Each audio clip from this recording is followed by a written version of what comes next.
fantastic event this year, where we are eager to bring in and grow our member base and our associate member base for WAITRO, as WAITRO's goal is to grow and support and facilitate the launch of global impact startups all around the world.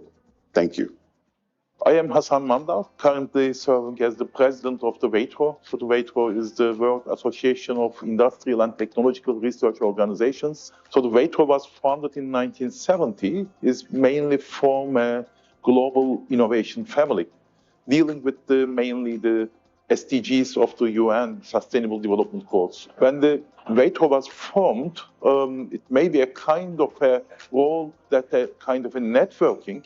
But for today, the role of the WAITRO, I think, is quite crucial, because the type of challenges which we have been facing globally is quite complex, dynamic, and quite variable.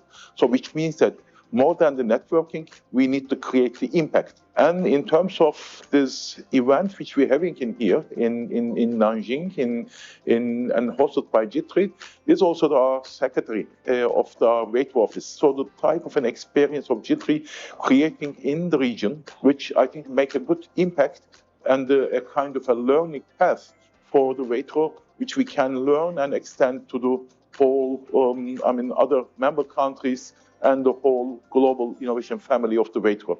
JITRI is very honored to be the home of the WAITRO Secretariat. We're responsible for the operations of WAITRO, and every 2 years, WAITRO's members all come together in an event that we call the Global Summit to meet one another face to face. And this generation of the summit in 2024 is in Nanjing, China, at JITRI's headquarters. Summit has been going on since 1972 and has occurred all around the world. But this time we have a particular focus on what we're calling innovation to impact. I have traveled to many countries since I've been WAITRO Secretary General, and I'm always impressed with the level of innovation in even the smallest developing countries. But that innovation is not always producing impact on sustainability. The goal of this summit is to figure out how to better connect innovation to impact.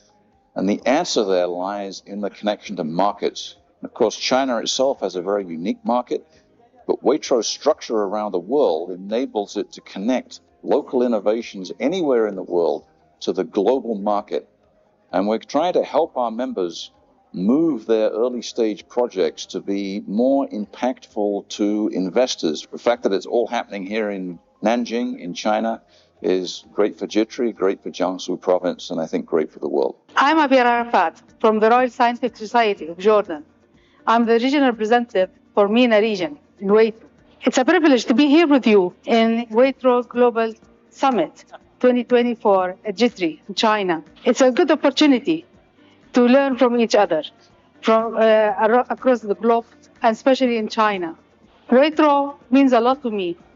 It's a privilege to be a WAITRO member, to learn from each other through capacity development programs, through research programs, and even know-how exchange and experiences. The summit, the WAITRO Summit, is a very important event that we learn what other people do within SDG programs, within benchmarking programs. The summit is a good opportunity to network with our partners around the globe and in the host country, that is China. I do look forward to have new opportunities and new friends from China to work together in the near future, not only in capacity programs, but also in projects, and hope that will be of the benefit not only to JITRI, but also to my institute, that is the Royal Scientific Society of Jordan. Thank you. Hello, my name is Hans-Eric Schultz. I'm the first Vice President of WAITRO, as well as the Chief Executive Officer of the Caribbean Industrial Research Institute, CARIRI. CARIRI has been a founding member of WAITRO and has contributed to its growth and development over the years. The summit here in Nanjing is a wonderful opportunity for members to meet in panel discussions, workshops, and networking activities in order to enhance their capacity and grow moving forward into the future. WAITRO would continue to be that organization that allows for its memberships to grow, develop, and move forward in increasing its technical capability and networking among all its membership. Hello everyone, I'm Duygu Çedik, Associated Professor at the Scientific and Technological Research Council of Turkey, TÜBİTAK. WAITRO Summit 2024 will be held in Nanjing from November 13 to 15. The Building Disaster Resilient Cities breakout session will explore strategies, technologies, and impact licensing to enhance disaster resilience and effective crisis response. We look forward to meeting you at J3 in Nanjing in November. Hello everyone, my name is Yunqing Xu from Xi'an Jiaotong Liverpool University. WAITRO 2024 will be held in Nanjing from 13th to 15th of November. At the breakout session on industrial development, transformation, and changing global supply chain, we will be focused on the development and experience of industrial park as a kind of a web which involves companies, governments, stakeholders, in not only create and transform the products and services, but also engage with the partnership and innovation, which not only shape mutual benefits, but also lead to tangible regional development outcomes, and also the innovation within institutional frameworks under the global production network. We look forward to meet you all in Nanjing in November. Hello everyone, I am Gizem, working as a researcher at TÜBİTAK Marmara Research Center in Turkey. This year's WAITRO Summit will be held in Nanjing from November 13th to 15th, and our breakout session entitled Navigating the Future with the Convergence of Digital and Green Transformation will focus on exploring the role of researchers, industry representatives, and also policy experts in advancing the impact of digital platforms to advance our global sustainability efforts. So we look forward to meeting you all in J3, Nanjing, this November. 尊敬的各位来宾，本次会议即将开始，请您尽快就座，并将手机等通讯设备关闭或置于静音状态。谢谢您的合作。Ladies and gentlemen, the event will begin shortly. Can we please ask for you to kindly take your seats? We would like to remind you again to switch off all mobile phones and put electronic devices to silent mode. Thank you for your cooperation. 尊敬的各位来宾，本次会议即将开始，请您尽快就座，并将手机等通讯设备关闭或置于静音状态。谢谢您的合作。Ladies and gentlemen, the event will begin shortly. Can we please ask for you to kindly take your seats? We would like to remind you again to switch off all mobile phones and put electronic devices to silent mode. Thank you for your cooperation.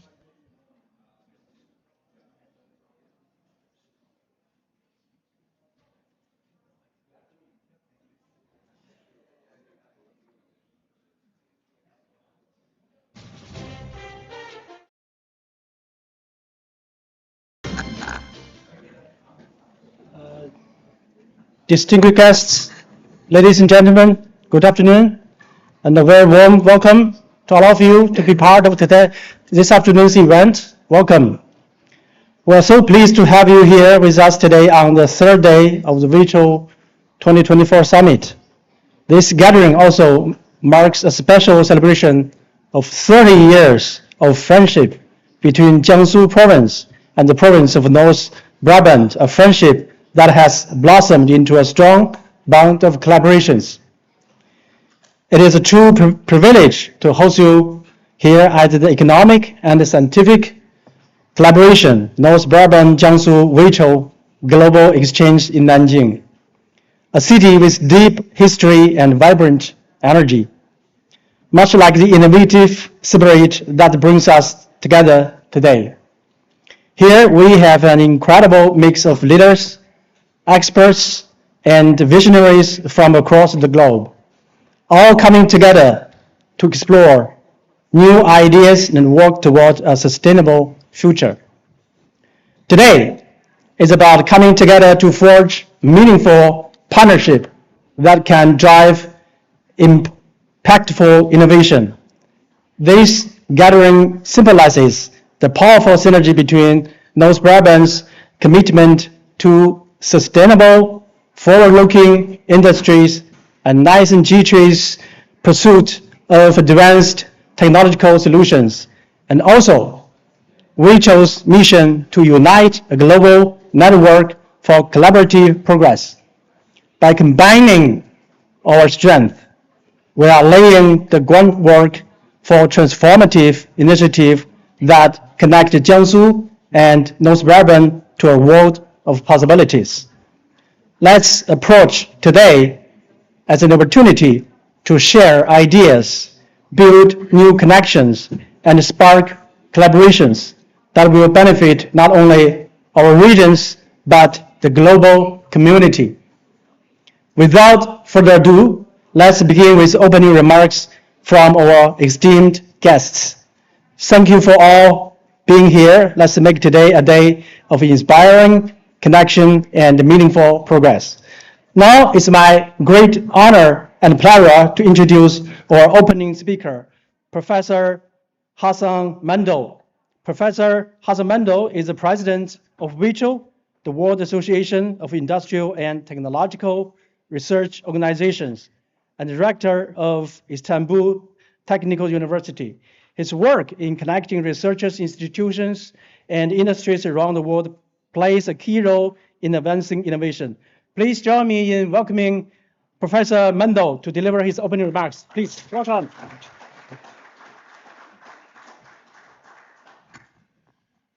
So, dear Excellencies, ladies and gentlemen, so it's a great pleasure for me as the president of the WAITRO to be attending this meeting and giving the opening remarks on the economic and scientific collaboration so between the North Brabant, Jiangsu, and WAITRO Global Exchange.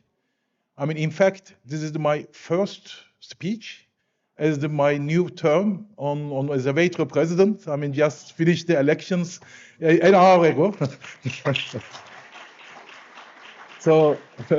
So I will serve for another 2 years. I have been just finished the 23 and 24, and I have been re-elected again 25 and 26. So we will work with the JITRI, NICE, and hopefully with the North Brabant province by this means. So I mean, WAITRO, I mean, I don't know how much you are aware, but was founded in 1970. We have been just celebrated our 54 years. I mean, it was formed by a UNIDO initiative. I mean, bringing the countries around the world, countries in a sense that not the individual members, institutions for developing research and technology organizations. So each, I mean, maybe one or more than one in the specific country, but representing, I mean, doing a research and technology development. So we are bringing the directors or the presidents of the research and technology development organizations around the world coming together. So every 2 years in a summit, and the summit was in here. So we have been just held at 27th summit of the WAITRO. So the WAITRO is so-called as an acronym, or the motto is the Global Innovation Family. So which meaning bringing the developed countries, emerging countries, and also developing countries. So learning from each other. So I think one of the important, because when the WAITRO was founded in 1970, maybe collaboration is a kind of a awareness between the countries or the organizations, because the challenges is maybe specific to that region. But for today, the challenges which we have been facing are global, environmentally, economically, socially, geopolitically, and technologically. So we have been facing the similar type of challenges. And the type of efforts or the solutions we have been achieved till now individually by the countries, not enough to face this type of challenges. So therefore, collaboration, more than the collaboration, co-creation, so which means that learning from each other, because collaboration is giving your efforts by itself. but learning each other, which means that the co-creation is needed. So for WAITRO, from the day one, is started maybe collaboration, but for today, especially during the last 3 days, I thank to our host, so the JITRI, and so Dr. Chiu Ling, Professor Chiu Ling, I mean, as a president of the JITRI, I mean, give enough, I mean, the excellent platform, not only collaborate to co-create, so the learning from each other, from green and digital technologies, so disaster resilient cities, so local achievement or success to make a global impact. So learning, as I said, so from 31 countries, about 300 participants have attended as fully till to the last day. So it's a great achievement for the WAITRO. So I am sure that our potential of WAITRO members, not only JITRI by itself, not only my organization of the Istanbul Technical University, but 170 members of the WAITRO from the nearly 60 countries. So they are all willingness to join this global exchange event or the follow-up actions. So once more, on the behalf of WAITRO, so it's a great welcome to, because a satellite event of the WAITRO Summit. So I am looking forward to learn from you. I mean, from the the North Brabant and the Jiangsu cooperation, and more than the cooperation to co-creation together with the WAITRO potential. So thank you very much and welcome again.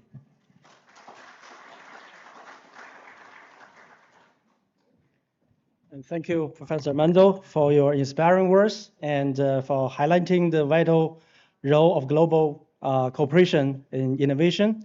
And also congratulations for your new term of president of WAITRO. And I believe under your leadership, WAITRO will achieve more in the next term, in the next 2 years. And also, I'm looking forward to cooperate with you, Nanjing cooperate with WAITRO, and we have a better, fruitful results for the cooperation. Next, it is my pleasure to invite Mr. Marta von de Hosen, the Vice Governor of Province of North Brabant. He has been instrumental in driving innovation and international collaboration, particularly with Jiangsu Province. Please join me in welcoming the Vice Governor. Please, welcome. I'm sorry for my pronunciation. No problem. Thank you very much. Well, thank you very much, all dear guests and distinguished guests, ladies and gentlemen. First of all, I would like to congratulate you as WAITRO Global Innovation Family, just like I've just been informed, of your 54th anniversary. So there are families that don't get along that well for 54 years, Mr. President, and also to you, my celebration and congratulations for your second term. So, and with a global innovation family, I think that North Brabant's representation and the delegation that I brought along really feels at home, because North Brabant ecosystems and innovation really feels like a family as well. So I really appreciate it that I can be here at your summit. And yes, like already mentioned, this year marks 30 years of cooperation between Jiangsu and North Brabant, and a relationship that has brought both our provinces much. A relationship that illustrates how regional cooperation can create practical value.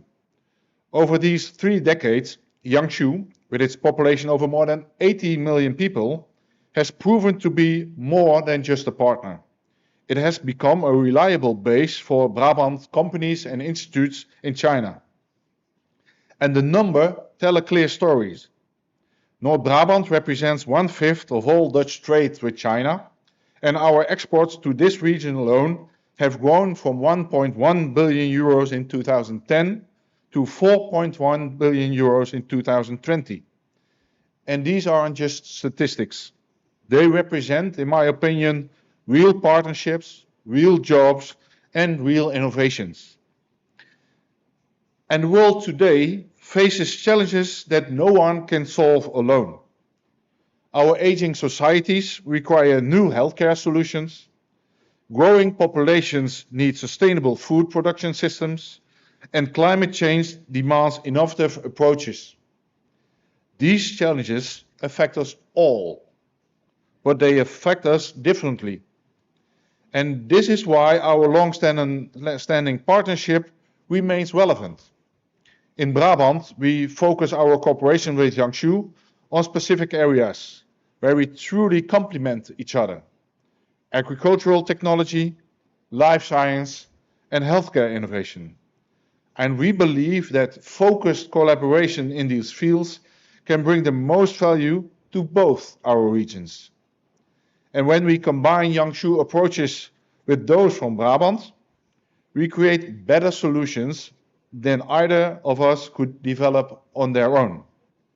And we see this in practice in sustainable agriculture, where Dutch precision farming expertise meets Chinese agricultural innovation. And we see it in the healthcare, where our medical technology combines with your healthcare delivery systems.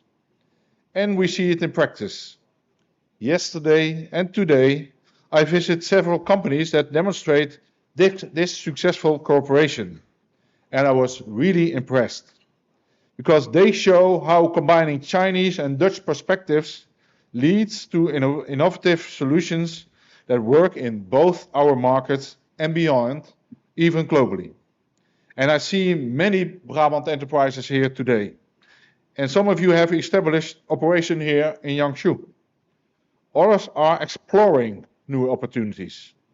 And you understand that meaningful cooperation requires patience, understanding, perseverance, and clear expectations from both sides.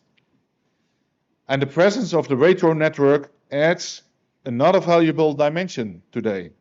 As a global network of research and technology organizations, you help us place a regional cooperation in a broader context. And you bring valuable experience from other parts of the world and helping us see beyond our own boundaries. So looking ahead, we will continue our focused approach. We believe in practical cooperation that benefits both regions. In agricultural innovation, where we can increase the food production sustainability. In life sciences, where both regions are developing solutions for our aging societies.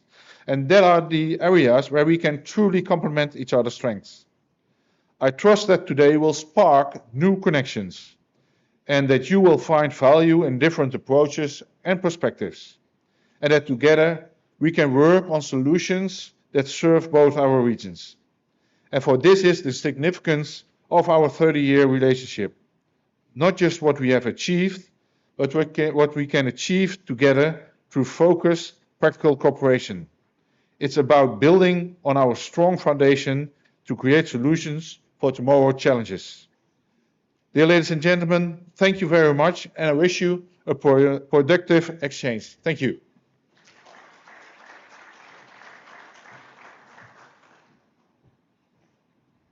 Thank you, Vice Governor, for your insightful remarks and highlighting the shared values between North Brabant, Jiangsu, and the global innovation community. And I'd like to share with you that I just came back from Netherlands a month ago. It's my first time to visit Netherlands after 2 decades of international business. But this visit made me feel very confident that China and the Netherlands can do a lot of things together and do very well. And today we have you and your delegation, and more confident that NICE, JITRI, and North Brabant can cooperate a lot in the future. Now I'm pleased to introduce Professor Liu Qing, the President of the National Innovation Center for Excellence, NICE, and JITRI, Jiangsu Industrial Technology Research Institute. Professor Liu has led efforts to promote innovation and build strong partnership in technology and research. Please join me in welcoming Professor Liu. Welcome. So, dear Vice Governor Martin Groosen of the province of the Noord-Brabant, and also distinguished guests from Netherlands, welcome you to Nanjing, to G3. Also, our dear President Mando, like to express my congratulations to your new term to be our president. And I'm pretty sure under your leadership, the WAITRO will have a bright future. So, ladies and gentlemen, good afternoon. Welcome all to join this special session for WAITRO Summit 2024. Actually, I feel very exciting because it's really special for me as well.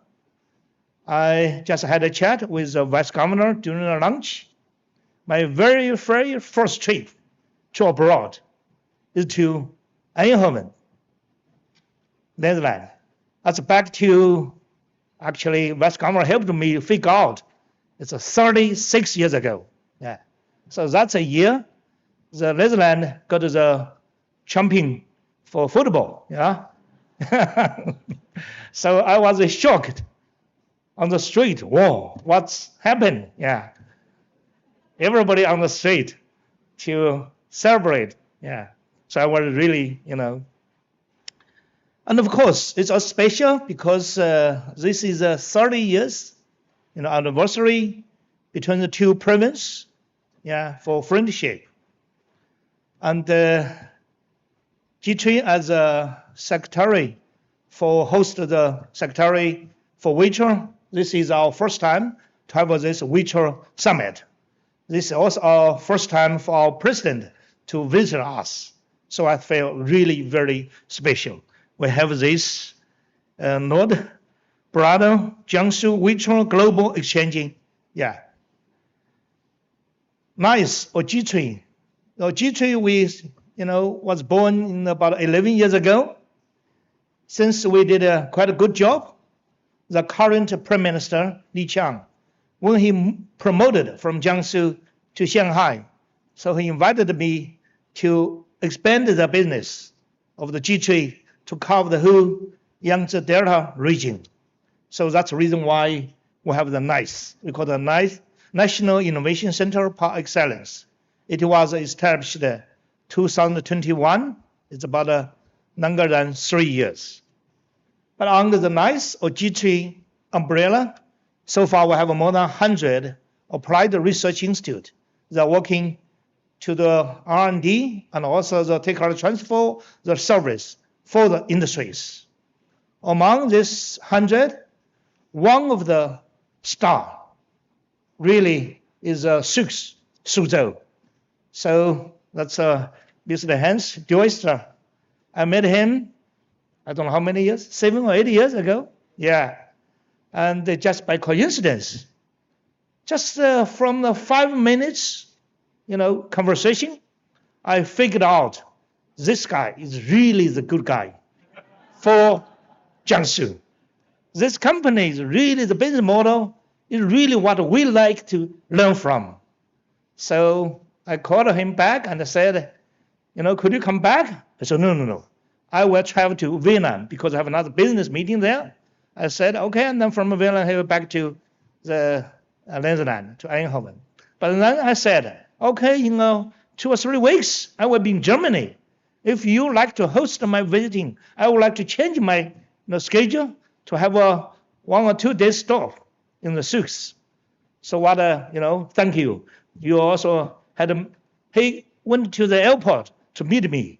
I got to feel very honored. I said, Souks probably is a very small company. The CEO of the owner also drive a car to airport to meet me. But when I arrived there, I found, oh my God, it's really the big high-tech company, which has more than 1,000 people, and most of them are engineers, scientists, researchers. So I very feel quite honored. But finally, and we, had a lot of the hard discussion, conversation, convinced him he should start his business in China. At the very beginning, I said to him, Hans, you spent about 25 years, more or less, to get the Souks like this stage. But I'm pretty sure if you come to China, maybe 5 years, maximum 10 years, you will double your company. He couldn't believe. But now he said that to everyone. Welcome to China, welcome to Jiangsu. you will double your business in 5 years, maximum in 10 years. So thanks, Hans, yeah, for he's already, so I consider him as kind of the ambassador of the Jiangsu or G3 or NICE, you know. So that's what, you know, so that within the NICE ecosystem, among, except in addition to this 100 research institutes, we also have more than 500 top industry strategic partners from Jiangsu and Shanghai. We collect the needs from them, but so far we're already more than 3,000 of the project need the help. Unfortunately, we only match 1/4 or maximum 1/3. We still have a lot of the, you know, the problems need to be solved. A lot of the projects need to be matched. So that's really, I'm very happy for Vice Governor. You have a big delegation to be here and to connect with us, and I hope, you know, the experts or industries or universities people can help us solve this problem. Of course, as an ecosystem, we also have so far have more than 80 top universities partners around the world, including Wageningen in the Netherlands, in your region, and we really like to build a good relationship with top universities. And so just like what I chatted with the Vice Governor, we also like to offer the job opportunities for the students from universities to have a placement or intern in China in this region as well. So NICE or G3, you can consider us as kind of the ecosystem to build the bridge between the academia and the industry, and also build the bridge link the global innovation community to Yangtze Delta region. So that's also the reason why we applied to be a host of the Secretariat of the WAITRO, because WAITRO is kind of the global ecosystem. So from our president, you already know, the WAITRO was established about 54 years ago, yeah. And we have more than 180 members around the world. And this kind of the ecosystem, I think, if we work together, the Netherlands, China, WAITRO, all this, you know, members, the countries the members come from, I think we can face any challenge for the world. And I really believe only the open and cooperative innovation is the only path for us to face the future challenge for our human beings in the world. I really look forward the exchange ahead, and a long-lasting partnership will emerging from today's discussion. So thank you all, our distinguished guests and partners, to join us today, and wish everyone have a productive and inspiring session, and wish you have a good stay in Nanjing. Thank you very much.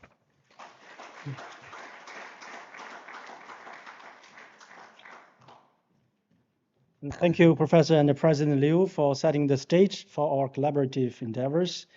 And with your leadership, NICE and G3 have made significant contribution to advancing technology and fostering collaborative both within China and internationally. And with your leadership, NICE and G3 will cooperate further with North Brabant and WAITRO. And I'm very confident that in the future we will have more success. Now, ladies and gentlemen, we will now proceed to our keynote presentation, which will delve into core themes of our conference and provide valuable insights into our collective mission. It is my honor to introduce our first keynote speaker, Mr. Dan de Clou, Director, Foreign Investment and Trade, and a member of the management team at the Brabant Development Agency. He will present Introduction to Open Innovation and Industrial Ecosystem of North Brabant. Please welcome.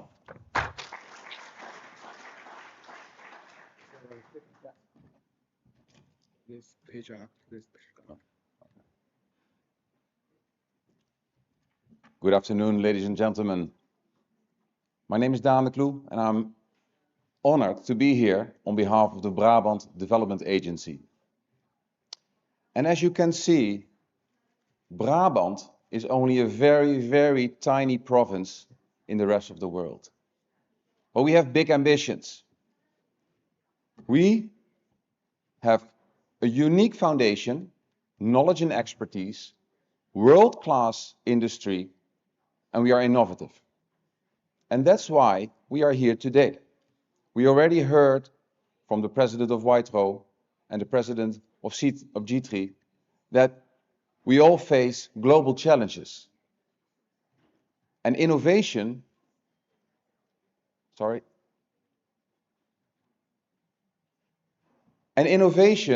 is the key.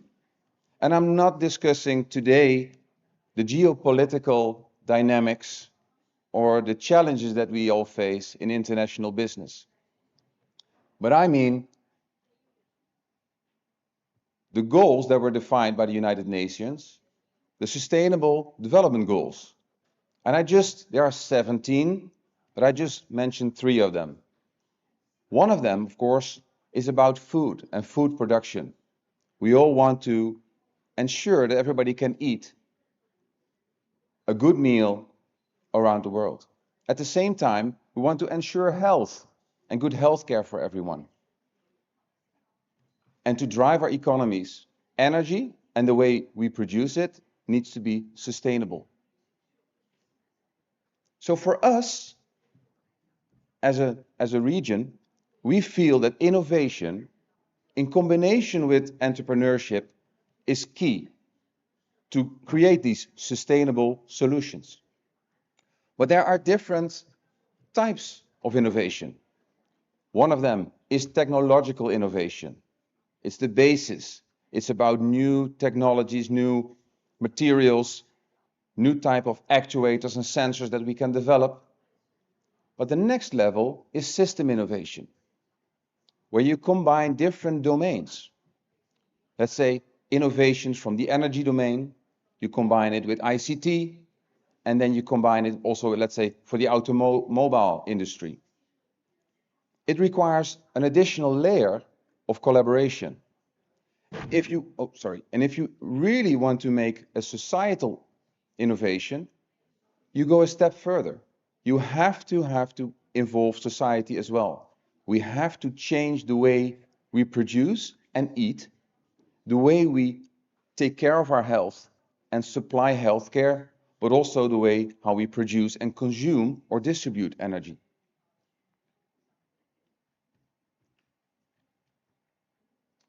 So we are talking about societal transitions, and we in Brabant, we focus on 3 main transitions, already addressed by previous speakers. So it's about the energy, it's about the health, and it's about food. But these 3 transitions cannot be realized without technology, high-tech, advanced manufacturing, logistics. So that's also where we drive these innovations. But it also becoming very complex. We now are able to collect huge amount of data. We make these machines who have accurate, high-resolution data, but we all need to process it. And we can use these types of sensors, actuators, the data flows that we create, combined with AI, to create things that we haven't done before.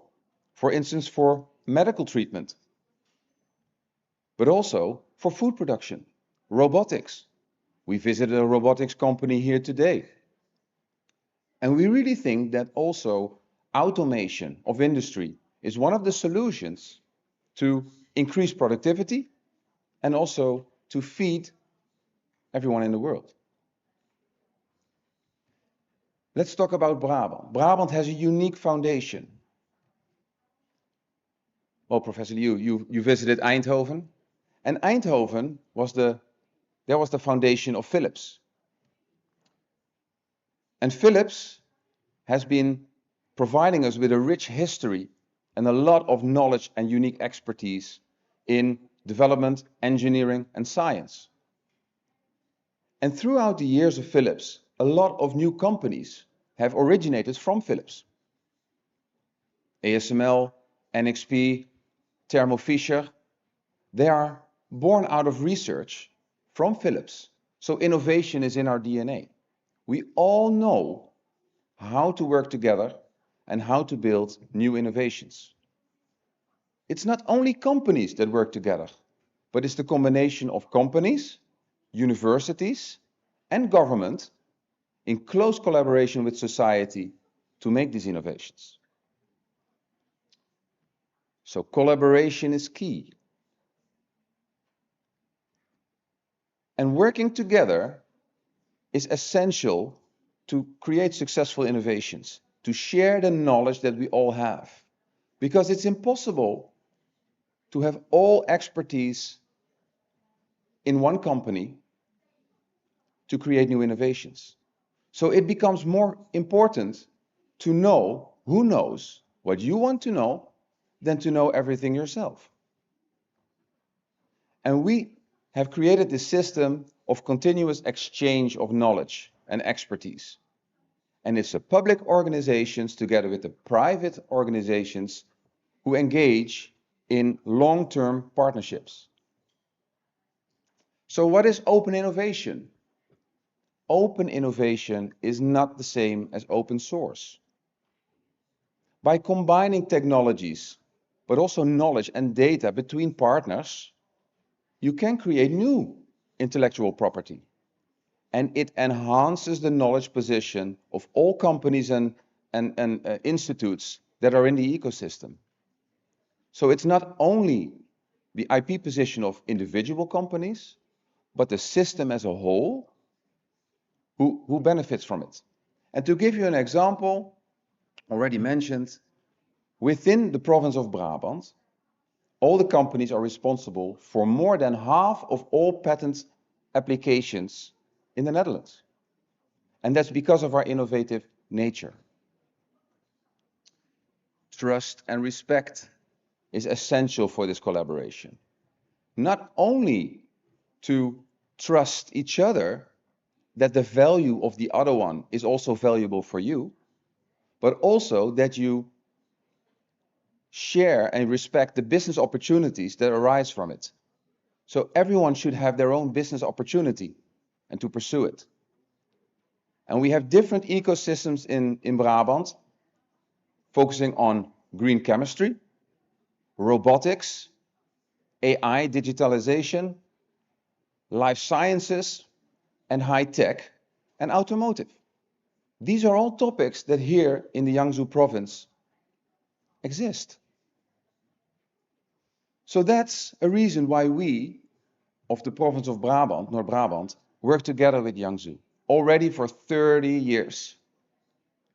And I think that this long-term international collaboration is built on these levels of high levels of trust and respect. So we have the foundation to create these open innovation ecosystems together, both in the Netherlands as well here in China. We both have world-class experts in different types of technology. And we also have a good advanced manufacturing industry and a logistic infrastructure that's well connected. So the products and systems that we can build together, we can serve the global market. And that's why we in Brabant are very proud to be here today and work together, intensify the collaboration with the Jiangsu province and all partners here. And we hope that you agree with us when you visit again that Brabant is bright. Thank you very much.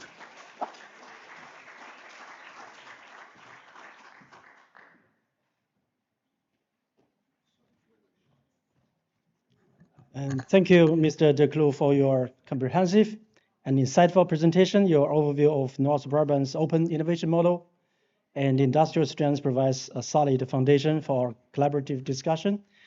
And you mentioned that small Brabant and big ambition.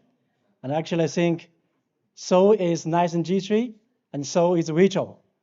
And the small Brabant, small Nanjing, and small WAITRO, we work together, hands in hands. We can work out the big cooperation, work out the big innovation, and work out the big impact with the big ambition. Thank you so much. Next, we will have Mr. Paul Barros, Secretary General of WAITRO and Vice President of G3.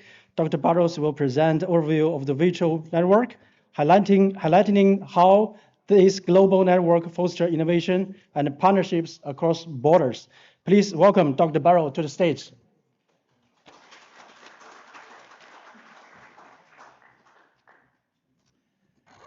Thank you, Professor Mandel, Mr. Vice Governor, President Liu. Thank you for the opportunity to speak. Innovation to Impact was the title of the 26th WAITRO Summit, which is just coming to an end with this satellite meeting. And you've heard a little bit about WAITRO, and I don't want to spend the whole time just repeating what you've heard. So I'm not going to go too much into the structural stuff of WAITRO. You know, you've met the president. That's really all you need to know.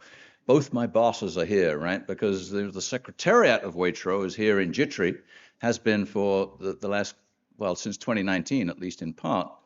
But that doesn't mean we run WAITRO. WAITRO is run by an executive board that we just re-elected. So President Liu here is my boss while here, and the other one's sitting right next to him. So no pressure. But you know the title of, you know what WAITRO is. It's an independent nonprofit. And it was founded by UNIDO, actually, in 1970, the United Nations Industrial Development Organization, and we just passed 188 members in over 70 countries. The important thing about WAITRO is that our members are not individuals and they're not countries, they are research organizations. Most of the United Nations functions on a country basis. And as we're all very familiar these days, countries are very good at finding reasons to disagree with one another and thereby reaching stalemate.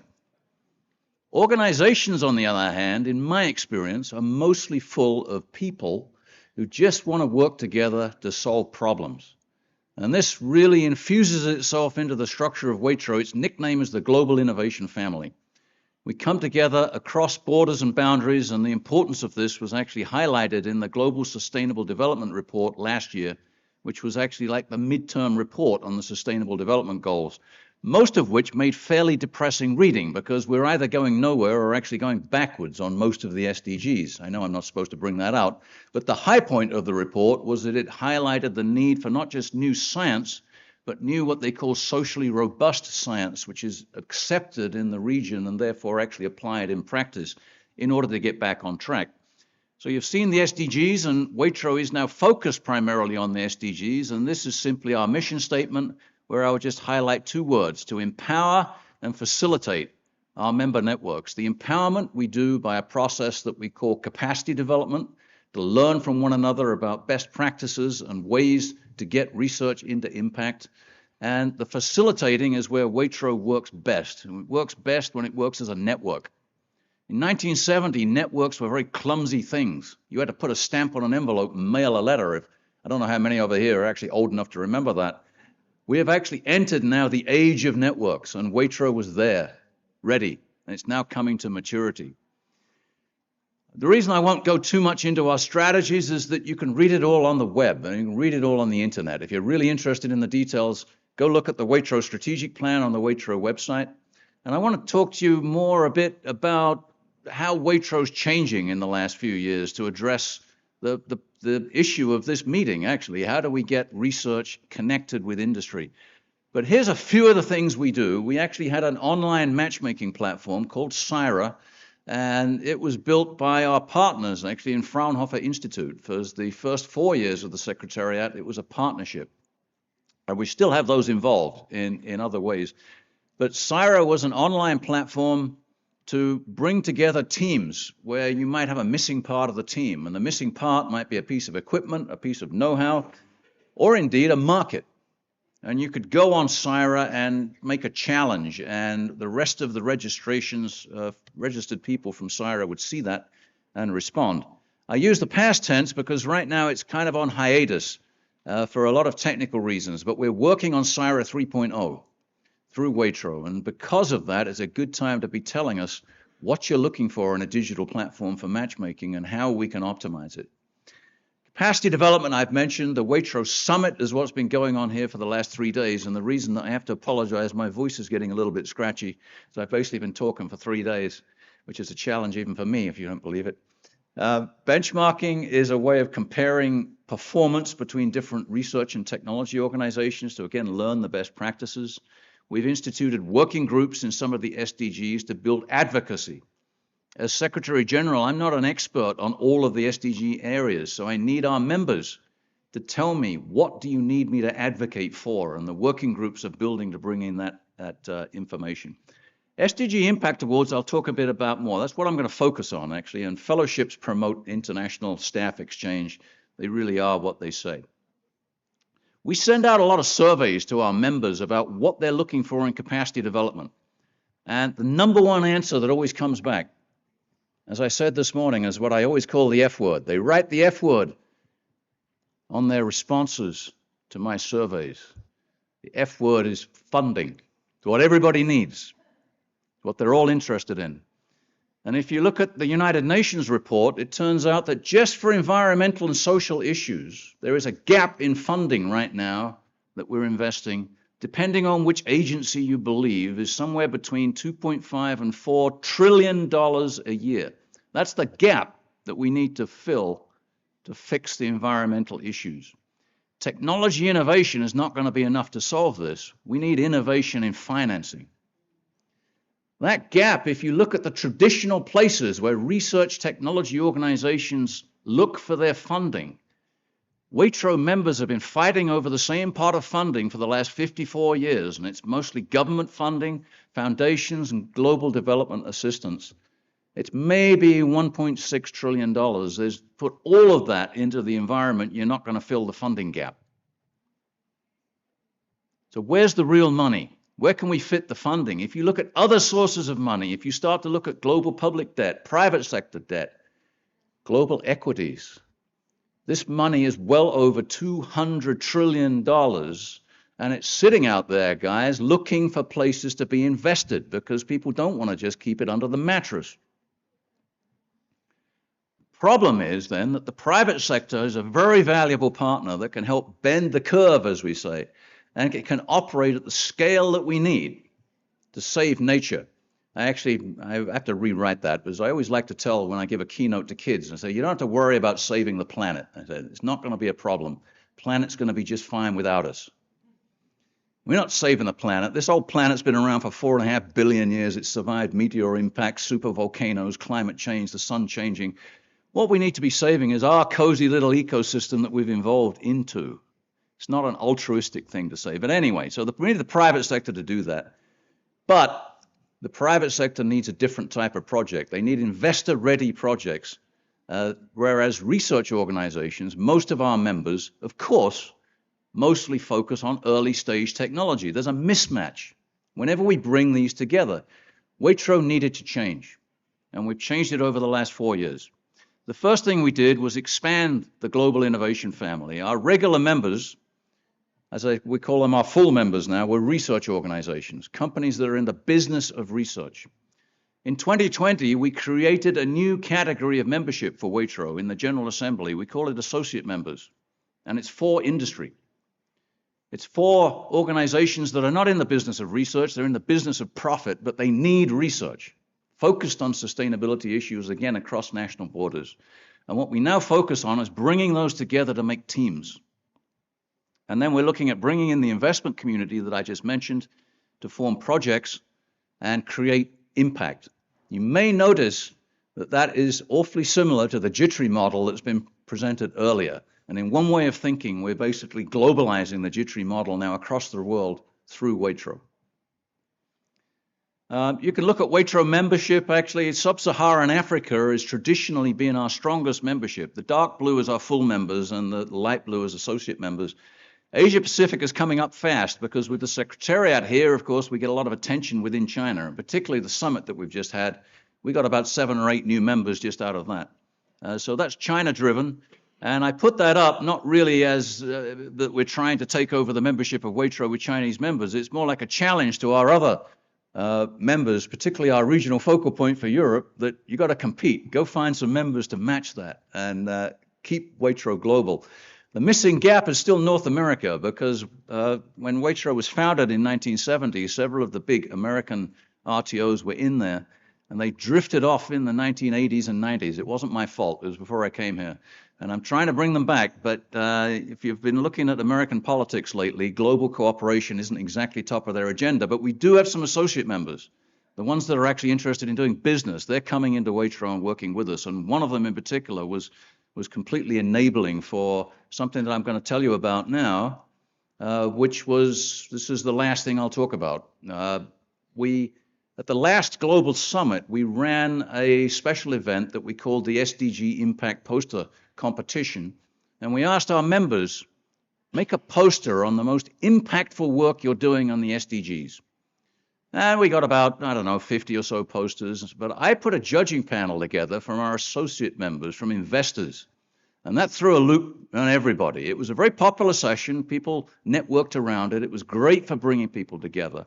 And the judges' conclusion was, as a success, we found a winner, but almost every one of those posters is what they called not investor ready. And that's when I clued into the fact that we're looking at the wrong pot.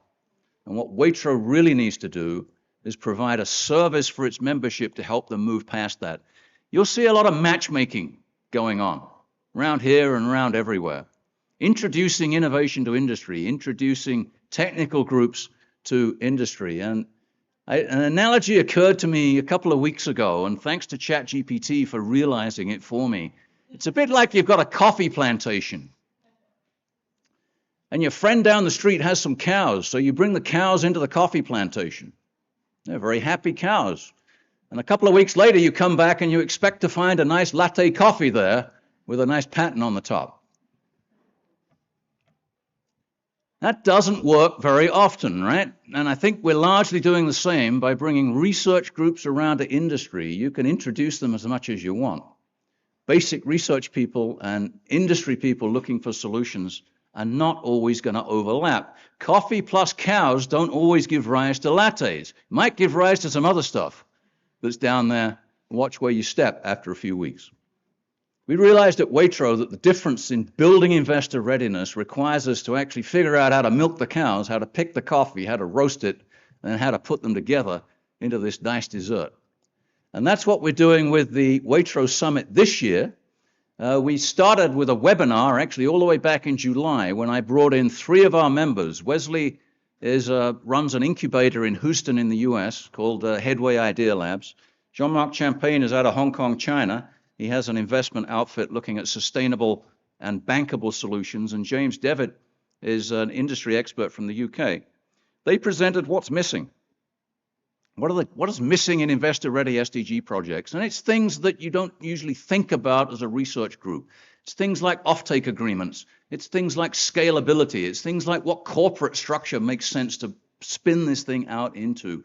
Research groups are not good at thinking about it. We're starting to teach them. We then had a call for posters, just like we did last time, and we got 44 posters came in.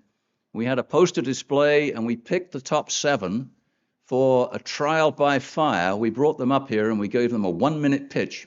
You know how hard it is for a professor to even introduce themselves in 1 minute, but we tried to coach them to do it, and we had that finals last night with live feedback and criticism from the judging panel, and the winners, they got a little envelope with some money in it, but most importantly, they're going to receive support from our WAITRO-affiliated incubators and accelerators to execute the roadmap. At the beginning of this process, I didn't expect to get a bunch of investor-ready projects in the poster session. That was ridiculous. You can't turn a ship the size of an RTO in 3 months. So what I asked them for was roadmaps to investor readiness, to show that you understand what's missing and the steps that have got to be taken. And WAITRO is now going to guide them through that over the next 2 years. So here's one of the pitches. Actually, you see the counter up there going down to 46 seconds. And did they do a good job of presenting an investor-ready argument? Nah, not really. They got torn apart by the panel because this is who they were actually presenting to. This is a bunch of people that actually know investment. But we did highlight what's missing, and we selected 3 winners. And the participants in it really did a good job. They were great sports. They knew they were going to get killed, and they went and did it anyway. Slowly over time, we're going to introduce these ideas of investor readiness into the WAITRO Global Innovation family. That's just one of the things we're doing in Waitrose. There's much more on the website, and if they'd given me an hour instead of 12 or 15 minutes, I would have tell you all about it, but I'm happy to network with you later. Meanwhile, we have a lot of social media channels, particularly LinkedIn, where we're connecting directly with our members, so I'd encourage you to go to the Waitrose website and consider the benefits of membership in Waitrose if you're a research technology organization, and if you're industry looking for research, consider associate membership. We will welcome you in, and we have our European regional focal point here that's going to talk to you later, who could be your first point of contact for that. Thank you very much, and enjoy your network. Okay, thank you, Paul. Thank you for showcasing the global reach and the collaborative potential of the Waitrose network, and thank you for your efforts that have been devoted to Waitrose and also JITRI in the past several years. Thank you so much for your help to us. Thank you. So next, it is my turn to introduce NICE and JITRI, which makes me a little nervous because in front of the boss, he knows everything, and you have to make an introduction about your organization.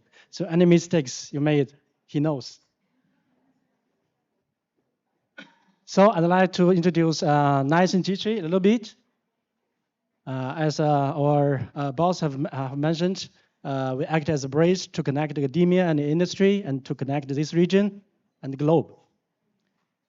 And we started around 10 years ago from 2013. We set up the JITRI, Jiangsu Industrial Technology Research Institute. At that time, we want to copy the model of Fraunhofer from Germany to transfer the technology from the academia to the industry. And we have been very successful. And then 3 years ago, we copied this model also to Shanghai, another very big city in China. We set up the similar mechanism of city, Shanghai Yangtze Delta Innovation Institute.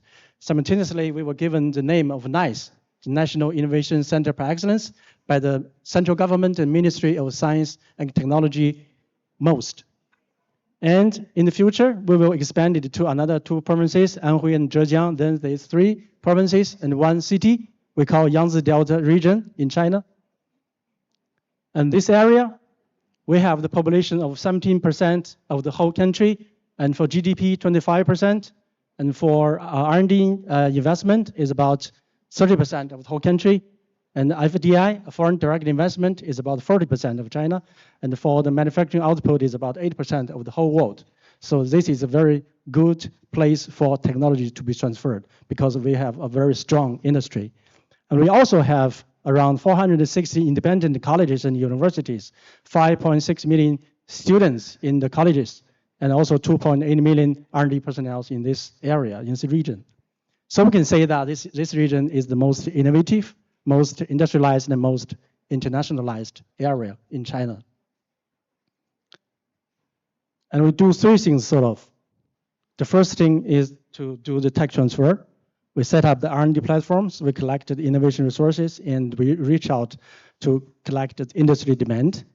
And the second thing is to do the talent transform, to transform the professors, to let them know more about the commercial, to know more about industry. We combine or integrate industry, university, and research together. And the third thing is the talent transmit. We have a unique understanding of innovation, including social innovation, corporate innovation, and open innovation, which have been mentioned many times in this summit and today's meeting. I will introduce respectively in detail. First, about the tech transfer. We do 3 things. We set up the R&D platforms, we collected the innovation resources, and reach out for the industry demands. First, R&D platforms. In the past 10 years, we have established around 100 research institutes. The difference between these research institutes and the regular university research institutes are, these research institutes are also companies, because we believe in that only with the form of companies and firms we can really transfer the technology to the industry. And they provide the platform technology and platform technology services, which cover 5 areas, including materials, manufacturing, information and communication, biotechnology and medicine, and energy and environment. For each of these research institutes, NICE and JITRI, together with the local government, we input around 100 million RMB for each research institutes. In addition to this, we also, in the past several years, set up around another 100 major project companies. We totally input around 400 million US for the financial support to them. And for these 100 major project companies, 15 of them have been very successful. How we define success? The later market money, after 3 to 5 years development of these major project companies, have been input into these companies, the later market money. And for these 15 successful major project companies, the initial input by NICE and JITRI of $60 million have been appreciated to 200 million value, tripled. So the research institutes, 100 research institutes and 100 major project companies are the most important part for NICE and JITRI system, because we take some share of these research institutes and major project companies as companies. And on the other hand, we reach out to some domestic and international universities. We cooperated with 115 domestic universities, including Peking University, Tsinghua University, etc., and to collect their technology resources. And also we cooperated with international universities. We reach out globally and to cooperate with the world famous universities, and also some international organizations, including WAITRO and ICIM, etc.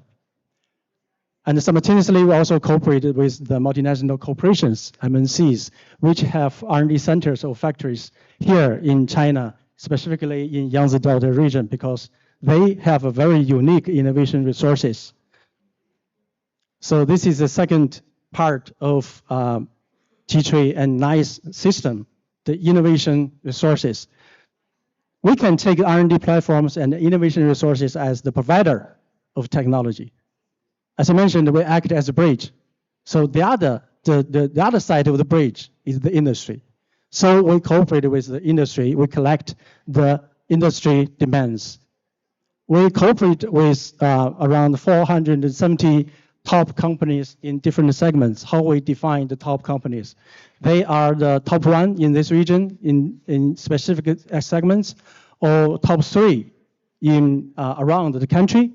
And they have the revenue at least above 100 million RMB, which means that they have a very good product, very good market. They have a good team and management, and they have a research team. But there are still some technology problems that are beyond their own expertise. They still need help from the academia, from other partners. So we cooperated with them to set up the joint innovation centers. And in the process, we ask them what kind of technology problem they have. They need help to solve their technology problems, and how much money they want to input into these technology problems. So in the past several years, we collected around 2,400 of them. And the promise or intended money is about $1 billion. And for the time being, we solved 900 of them. And the real money that have been input into solving these technology problems is about 300 million. So from this, you can see we set up R&D platforms and reach out for the innovation resources, and also we collect the industry demands and help them to solve the technology problems. So this we call the tech transfer. And in the process, we found that when we do tech transfer, the most important thing or the core work is to transform the talents, to change the people, to change the professors.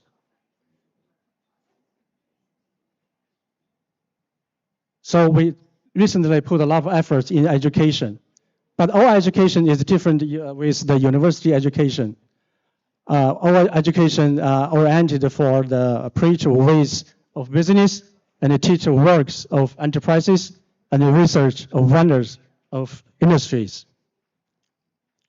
We want to make sure that the brilliant professors who are good at book writing and knowledge, and simultaneously to invite them to be bright professionals who are good at business and running and know to leverage the knowledge.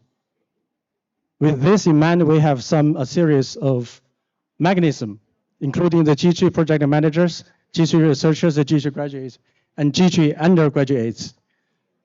The JITRI project manager means that when we set up the research institutes and major project companies, at the beginning, some of the professors came to us saying that I have done this research for a decade or two decades. We have made some achievements, and it has good potential for commercialization.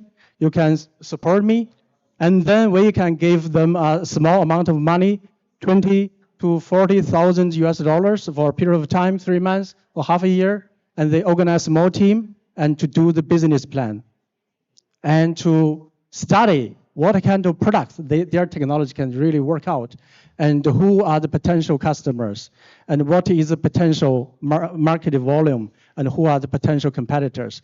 Thus, we use the practice of the real world to educate these professors to know more about the commercialization world and the business and the industrialization.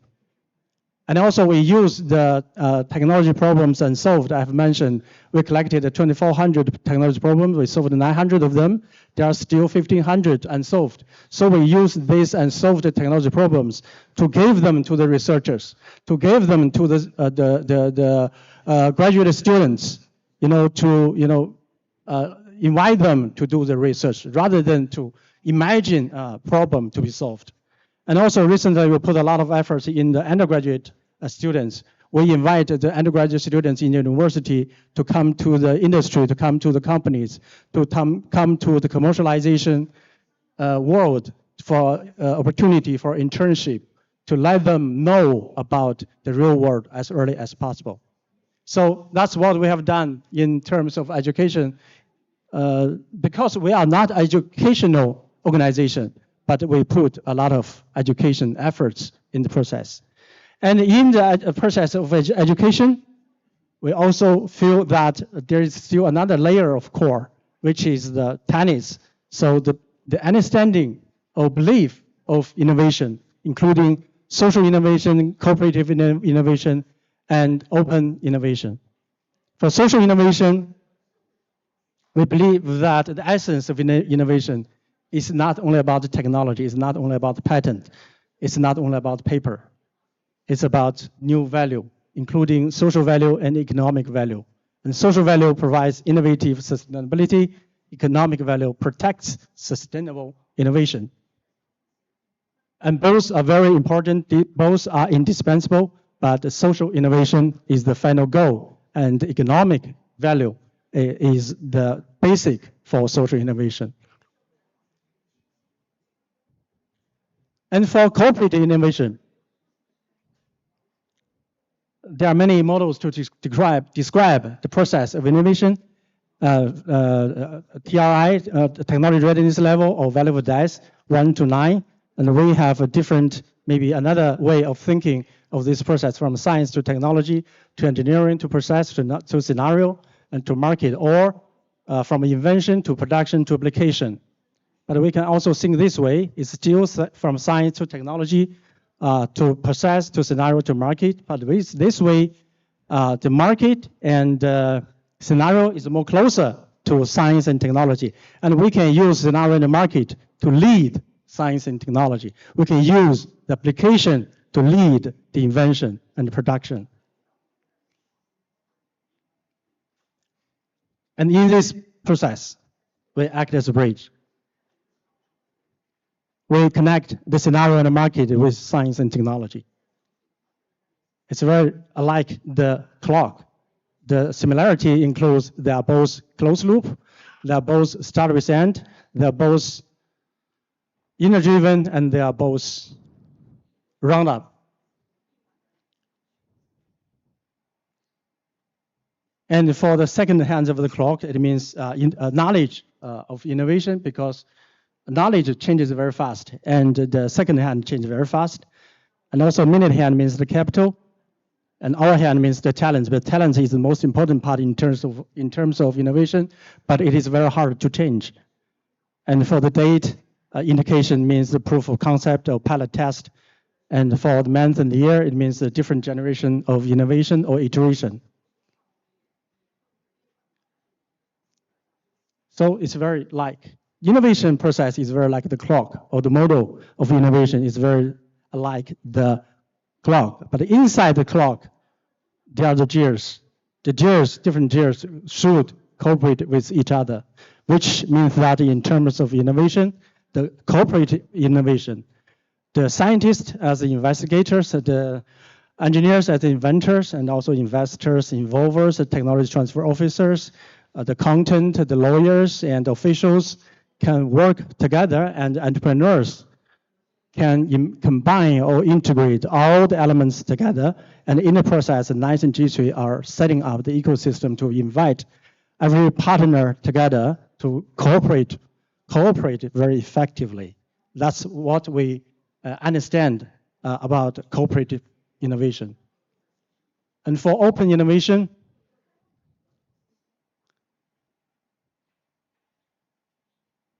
we have a different mode of thinking of open innovation, including the puzzle mode, the poker mode, and DOE mode. And in the process, we can also act as a bridge. And also, NICE actually act as a bridge. It also act as a chopstick in China. Without chopstick or without NICE, it's sort of like this in terms of innovation cooperation. And with NICE, it's sort of like this. And for international cooperation, it's like this. We combine the chopstick and the fork and knife together, which means that we know both China and the international community. And with that in mind, we have several principles to describe our cooperation with global partners, including the creditism, mutualism, gradualism, and long-termism. Creditism means that we keep the promises. When we say something, we mean it. Mutualism means that we want to seek the win-win situation. We want to benefit the both sides. And the gradualism means that we want to do things step by step. And long-term means that we want to set up a life, cooperation relationship, rather than only once. We want to cooperate for 100 years. And with that in mind, we have different ways for international cooperation, including international joint R&D and joint contract research, international bid for tech, international proof of concept. We can start up companies overseas, and for international education and training, and we can set up different ways and platforms and mechanisms in terms of international cooperation in the world of innovation. So again, we act as a bridge. NICE and G3 act as a bridge to connect academia and industry and to connect this region and the globe. We do three things: to do the tech transfer, to do the talent transfer, and to do the tenants transmit. So that's all I want to share with you about NICE and G3. I hope this will give you a basic understanding about what we are doing, what we are thinking, and what we are expecting. And we are hoping in the future we will have some more connection and cooperation together with you. So thank you so much for this is my introduction.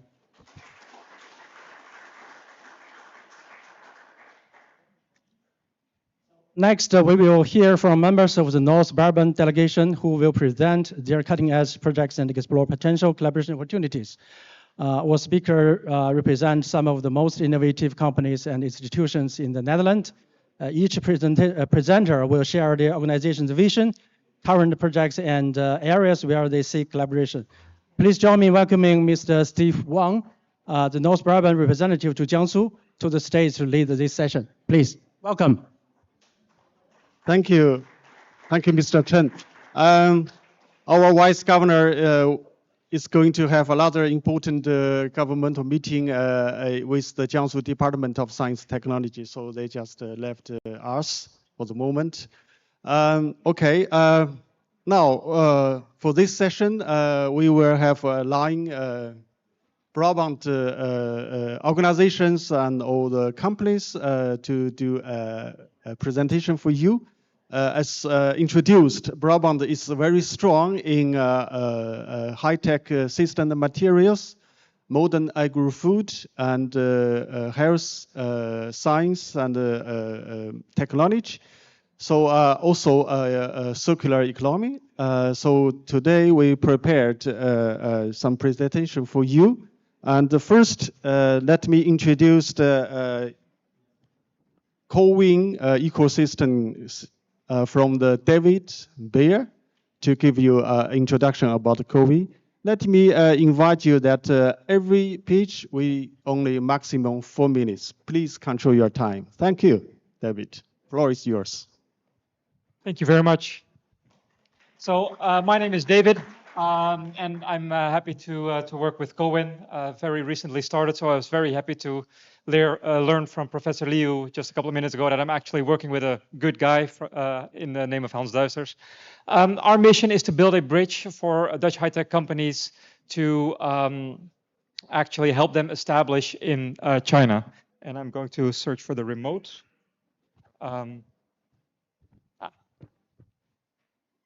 Yes. Yeah, thank you. Yeah. So for many Dutch companies, China is a fantastic country to move to. There is a large market. It's in fact the largest single market in the world. There's a lot of talent in manufacturing, a lot of great talent in research, as you guys obviously know, and there's a lot of capital available. However, it's sometimes also a very difficult country to move into because of language barriers, cultural differences, etc. So as a Cowen, we have established the Sino-Dutch Innovation Center, where we can help them, help these companies land in a safe way. We can help them with setting up their entities, get government funding, set up their bank account, and find all the right partnerships. And for that, the most important thing is always to have local assets. And we have all these assets in our network, thanks to the work of Hans and to the work of all our colleagues here. We have local R&D partnerships, very good partnership with JITRI. I actually speak to people of JITRI every week. We have local law and IP partners that can help protect your IP as a Dutch company. We have Dutch lawyers who've been living here for 15 years, so they know both cultures. We have the facilities that were shown.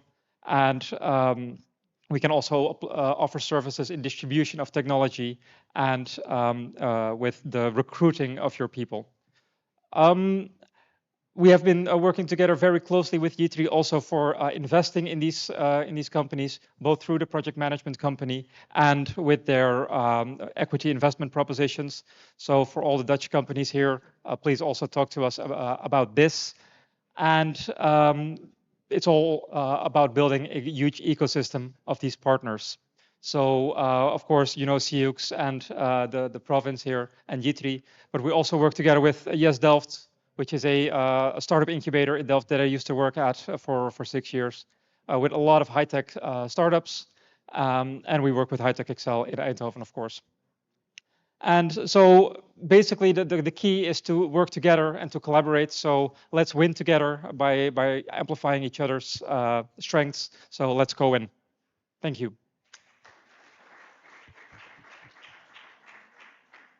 Thank you, David. Very impressive. Yeah, in such short time and established this platform. Yeah. Okay.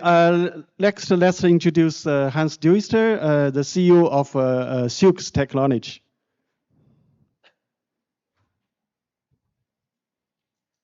Floor is yours. Thank you. Thank you. My name is Hans, and I am the founder of the CIUX company. And how can I move?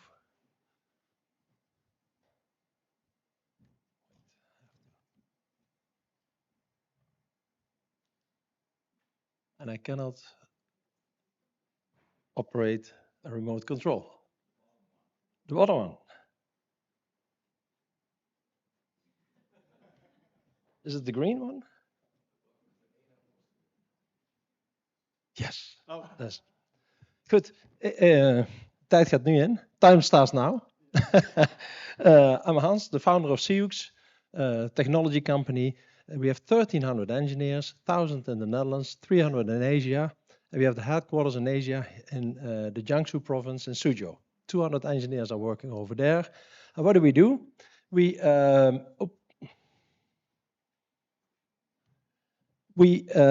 help high-tech equipment companies in the medical, the analytical, the semicon, the agriculture area with the development of the high-tech equipment as an R&D partner.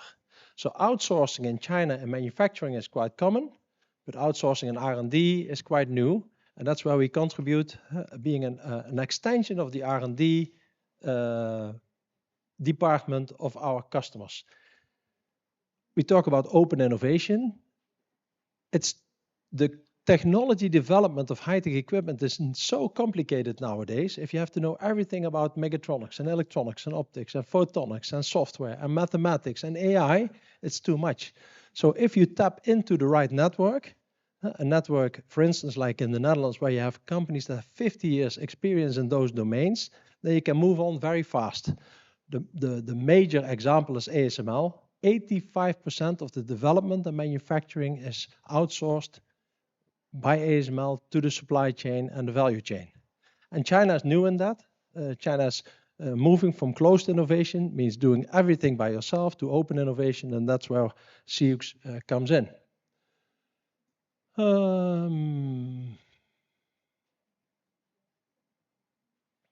think I told most of it, and Cohen was already represented. So that is in short a pitch what CX can do for China.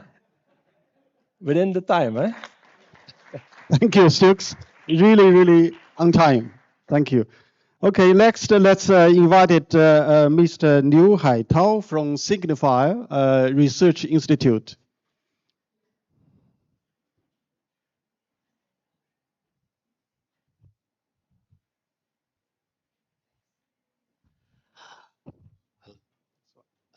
This one. Okay.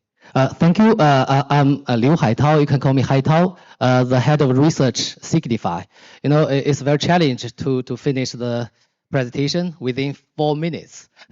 So I try my best. You know, Signify, formerly called Philips Lighting. You know, I joined Philips actually in 2010, and then spin off as a Signify. You know, but one thing has never changed, which is innovation. Innovation is already in our DNA. You know, actually for Signify, we really follow all the technology evolving and define our innovation strategy. For instance, we will keep, you know, we will keep research in the lighting technologies as a traditional one. We will also build another 3 pillars. The first one is about the beyond illumination, like the agriculture, like all the circadian for the light. The second one, we call it enrich IoT offering. And now we don't call ourselves, you know, a lighting company, but a smart lighting company, right? The IoT things. And recently, we also add another pillar. It's about the AI adoption, end-to-end AI adoption. Because on top of the IoT, the next big thing is about the AI, right? And so here, this is an example how we do the innovation in China. And it's about the AI. And here we call it, you know, the Gen AI for city light. So, you know, now all the street light has been connected, which can offer, you know, better operation and efficiency and energy saving, right? And but still, there are a few pain points to solve. One thing is, you know, with maybe, you know, now all the street lighting system become connected, is software based. So every day the software system will generate a few, we call it a fault. Basically, it is a software logs to give the operators a kind of reminder, something wrong, you need to fix, right? Now in the system, in a typical software system, one day they will generate like the 30,000 logs, which human cannot deal with, right? You even for the street lighting management system, even you hire 10 people, every day they need to, you know, spend a lot of time on the dealing with all the logs. And now with AI, with machine learning technologies, we can very quickly use machine to classified, you know, all the fault into, you know, like a few hundred fault. And we can also, you know, give the urgency to all the fault. With all this, you know, the fault classification, then the real operators can be guided to deal with the most urgent case, right? So this is the number one. Number two, like I think everybody has the experience of trying the ChatGPT, right? It will dramatically change all the user interactions with the system.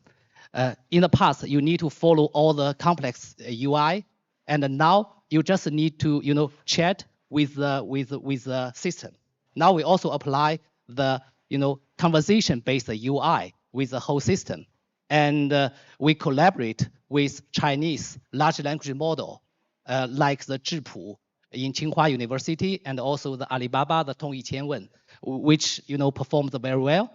And secondly, last but not the least, actually the final goal is really to improve all the energy saving. So with all this AI-based system, so in the end, we can use this system to dimming down the street light level based on the real traffic.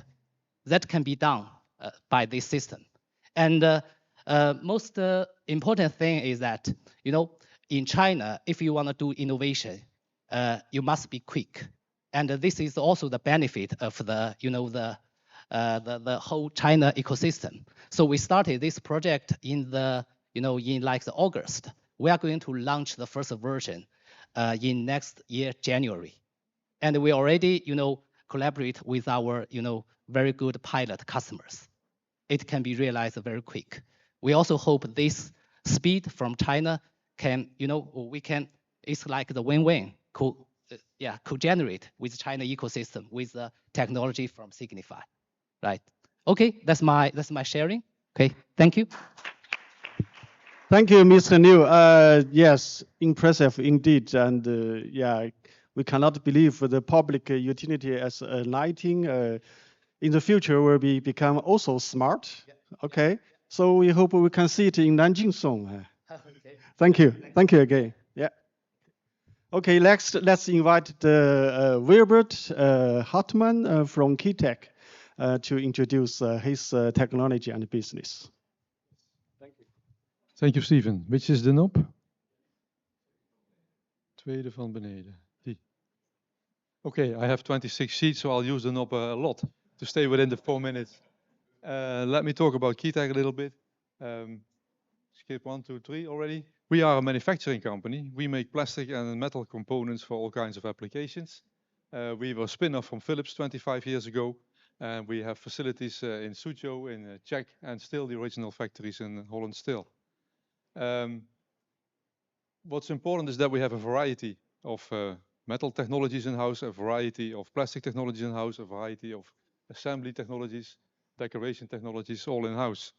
And I'm telling you this because it's important for the question, how the hell does this company innovate? Before I go to that, we also supply basically to a big variety of customers in different fields. And you've seen the word combinations a few times. And that's basically our way of innovation. We don't have any IP. We only do business to business. We get drawings or specifications from our customers and have to find solutions. But what do? We combine different experiences from the different fields we're working in. Our customers are totally different. They work in automotive, in medical, in food, in whatever. And we are used to provide them the parts they need for that application. But we also have different technologies which are quite different from each other, not just plastic, not just metal, not just assembly. So often we can offer them solutions of unexpected combinations. So solutions that are very common in consumer electronics, but are maybe never used in automotive. Solutions that used to be based on aluminum die casting. Nobody ever thought of using fiber enhanced plastic for that. This kind of things is what we do. And that's our way to innovate. We call this combining existing technologies and of course upgrading the technologies from time to time. I set the record, didn't I? Thank you, Wilbert. You're always so helpful. Thank you.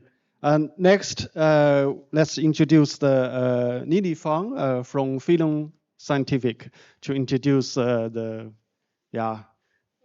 Phenom. Yeah. How do I do like a page down? Yeah.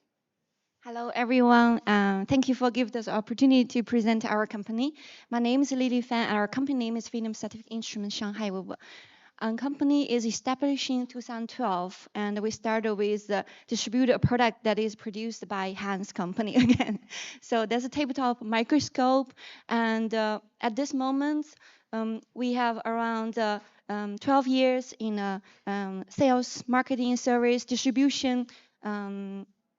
World, and we have around 70 people, and we have around 2,500 customers. So we have 5 offices, sales office, service office, cover a demo center, cover the whole China, majority of China. And then this is a brand that we are now promoting and representing. Of course, Thermo Fisher is our biggest supplier. And then we closely work with Cohen and Sioux, and with Den Solution also from Delft region. And our customer is from 30% university and 70% industry. And this is our customer from a marketing segment. In recent 3 years, our lithium battery become 27% our business. So there is a significant growth in China for lithium battery market.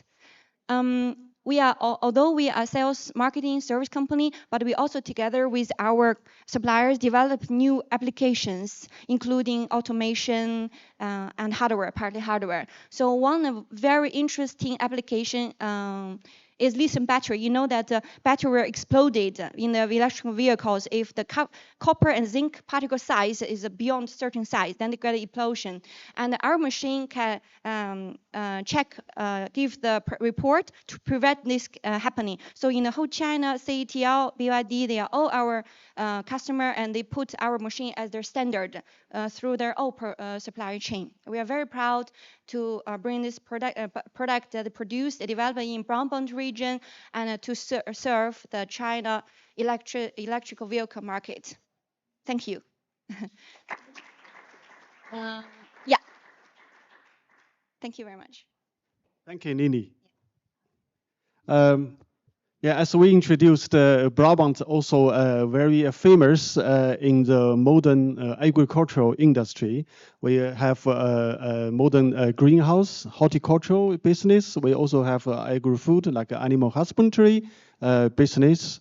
For this event, we invited one of our leading companies in the greenhouse industries, Material System. Xu Jingyu, please.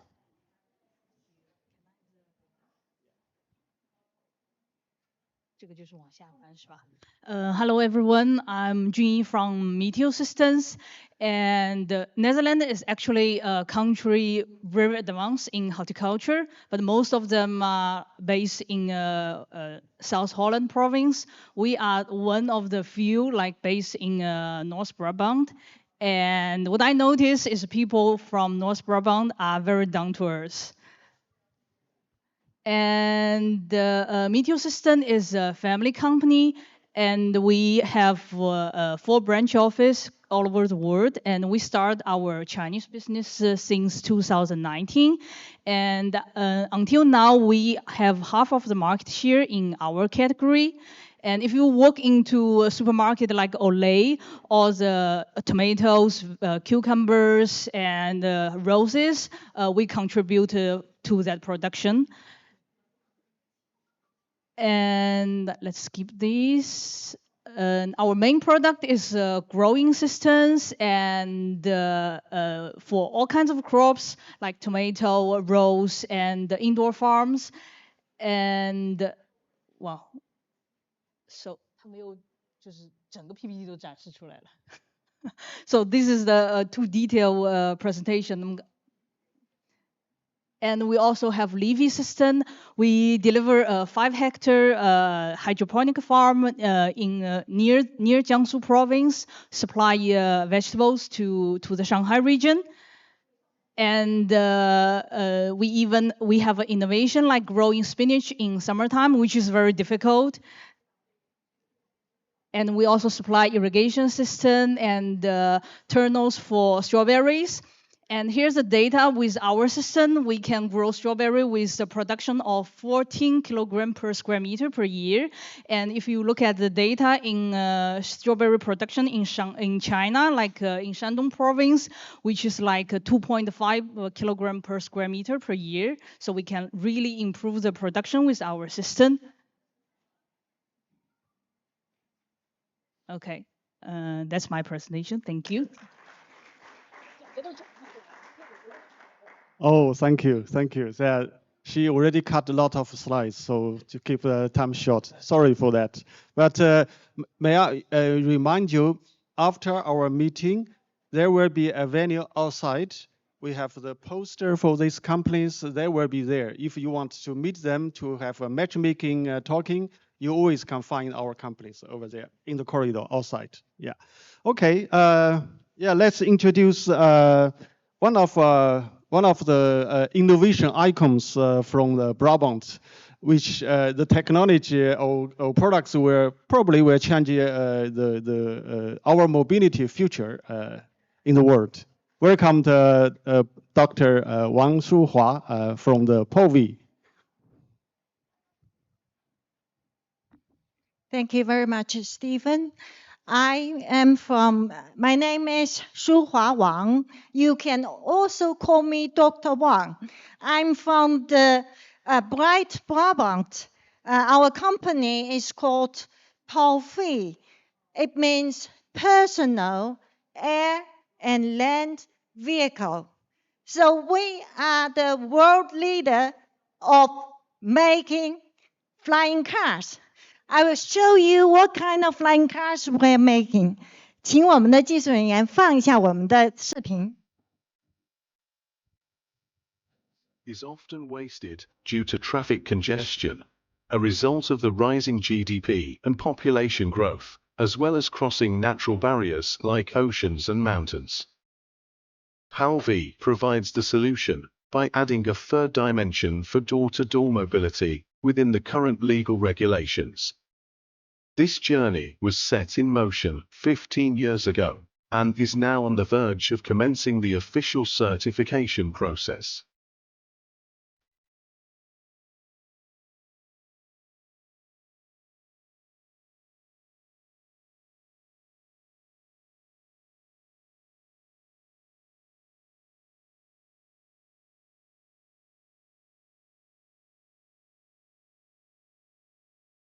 It has been a dream for 100 years, which now becomes a reality through hard work, perseverance, and team effort.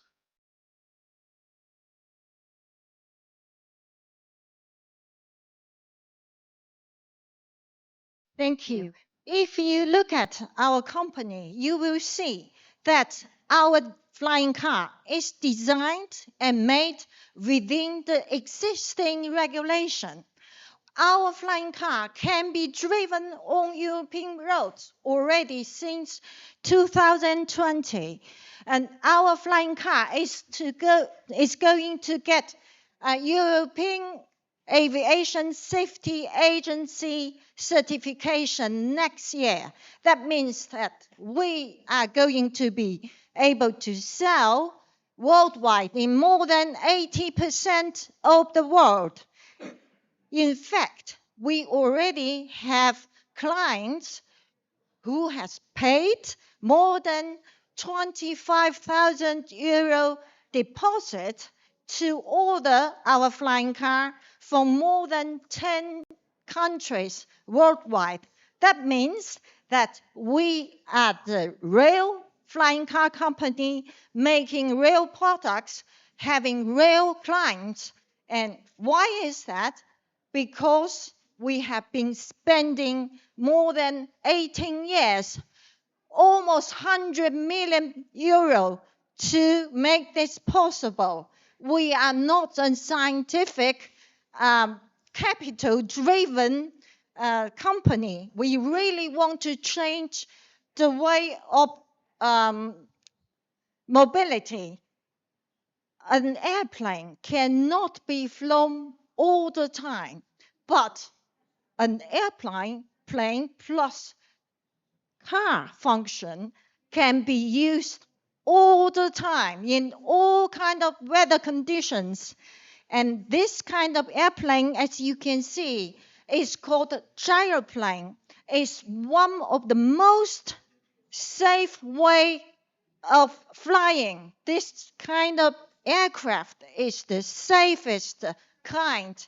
So you can understand why the rich people, the governmental organizations, the business are ordering our flying cars. So I would like to invite you to come to the Bright Brabant in Ramstonsphere to have a look at our flying car and go to Breda International Airport to try our flying car. We have a training company there. Thank you very much.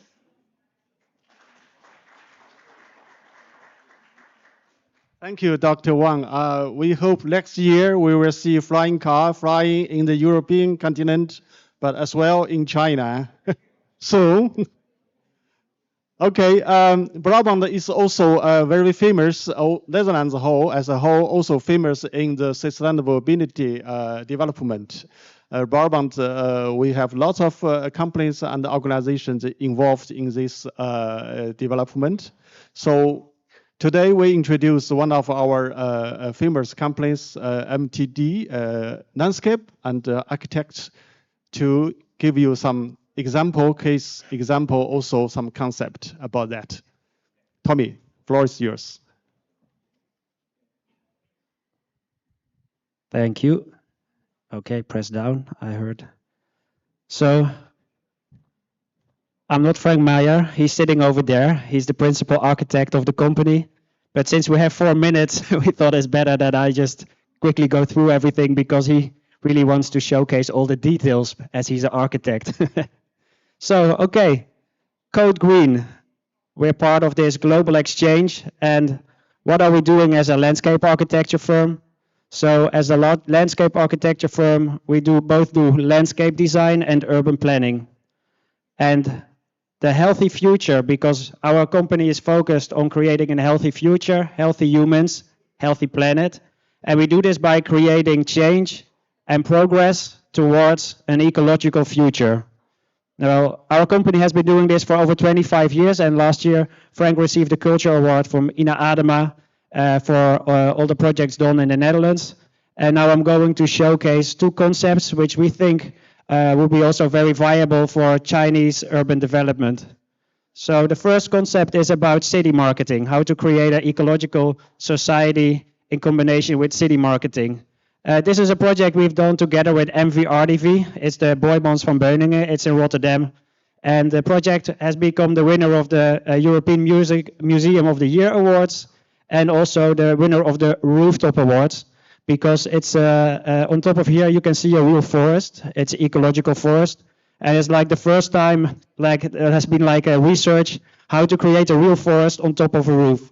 Because of 15% of the urban environment are flat roofs. So if you can create real nature, you can make a really big impact all across the globe in terms of a healthy ecosystem inside a city. So we combine culture, ecology, research, and tourism. And the great thing about Boijmans is they have a 95% of the collection, whereas usually only you can see 5% of a collection of a museum. But we focus not on the inside, which is incredibly done by MVRDV and has really cool and amazing paintings. But we focus on the outside, on the landscape design. And what we do, we created like an urban research area. So first of all, this is the photo of the rooftop forest last summer. It's like after 2 years. So we calculated how to create nature on top of the flat roof, whereas it's an extreme climate. You have salt, you have wind, you have drought, you have rain. So how to get a good climate. The innovation is here in the roots. We created new kind of roots for 5 years, and we tested it, and the nature works. So if you create special kind of flat roofs, apparently you can create a forest on top of a roof. That's the innovation part.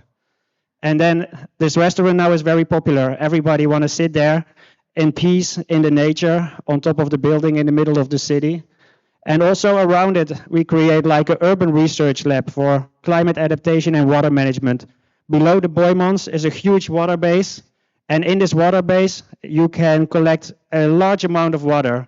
So when it rains too hard because of climate change, we pump all the water below the Boymans. When it's too long dry, which is more and more often in the Netherlands, we have very long summers, we pump back the water to the surface, and then we water the entire museum park. Also, urban research for local animals, what kind of animals are attracted to come to the center of a city when you plant certain plants and trees. The second concept which we want to showcase to you after giving this spaceship feeling in an ecosystem are innovation landscapes for Brainport region. So first of all, Brainport wants to attract the best students of the world. So where are they going to live? They are going to live mostly at the TU Eindhoven. And in the past 12 years, we've been designing the transition where it was a car-centered campus to a human-centered campus, and then to a nature-centered campus with this like new innovation village. So 1,000 students live here, and here is an incredible innovation village, open set. But for us, the most important thing is the water management. All the water from all the roofs are collected in here, and then via innovative system go to the canal. And the government of Eindhoven is very happy because there is no more connection to the sewage system. So there is no more flooding risk when it rains really hard. The second concept we have, so this was last August, coming half year we're going to do all the planting, and in 2 years this will be how it will look like. Then secondly, smart people want to live at smart places. So we create iconic living place in the center of Eindhoven. Right now they're building this. So where to live as like a top person, top innovative person in the world? Of course you want to live here, right? And the third and last example is the entrance of the Brainport region, because it's the entrance to the world. So we created a new ecological entrance, and right now together with the architect are working on the greenest airport of the Netherlands, and also to a new connection to the new ASML area where people can live, have fun, enjoy life in a healthy environment. And we are looking for partners in China to create stunning ecological landscapes. So thank you. Thank you, Tommy. I think you will have opportunity to develop the similar projects in China soon. Yeah, hopefully. Yeah. Okay. Last but not least, let's invite Dr. Yexing Wei to talk about circular economy, circular materials. Thank you, Dr. Ye. Floor is yours. Thank you. Yeah. Here is. Yeah. Thank you for your kind introduction, Stephen. So I'm Xinwei Ye from Utrecht University.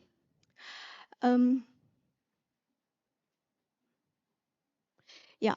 So I'm a postdoc researcher working on gaseous pollutants elimination and biomass utilization. And this summer I was granted by NWO as an Embassy Science Fellow. So now I'm working temporarily in China together with the Netherlands Innovation Network on Sino-Dutch collaboration on sustainable chemistry. And when we talk about sustainable chemistry, we refer it directly to circular economy. But however, we are now still rely heavily on this linear economy. Well, it is a very straightforward process, but we also need to pay for it because almost the whole process it generates CO2. And we all know that CO2 is very serious cause of climate change. So at this transition stage, we want to close this loop via addition of a recycle step. And on the other hand, we also want to prevent the direct emission of CO2. So this is a topic that both China and the Dutch government really are interested in and has already made stress on it. So in the Netherlands, since 8 years ago, there's already a draft a waste-free economy at 2050. It's a very ambitious plan, I would say. And last year, there's a new national program has been launched to give guidance for priority product chain. And in China, on the other hand, we don't have long-term policy until 2050. Instead, we have a very clear plan, it's stated in the 14th five-year plan, is that the government invests huge amounts of money on sustainable industry. And on the other hand, in China, we are going to establish the circulating industry system. So circular chemistry is a very broad topic, and we want to make a much significant impact. So we narrow this topic into circular plastic. And if we put this circular plastic on this loop, then we can see that easily that there are three main themes that we are really interested in for collaboration. So first of all, is from the production side, that is the bio-based plastic.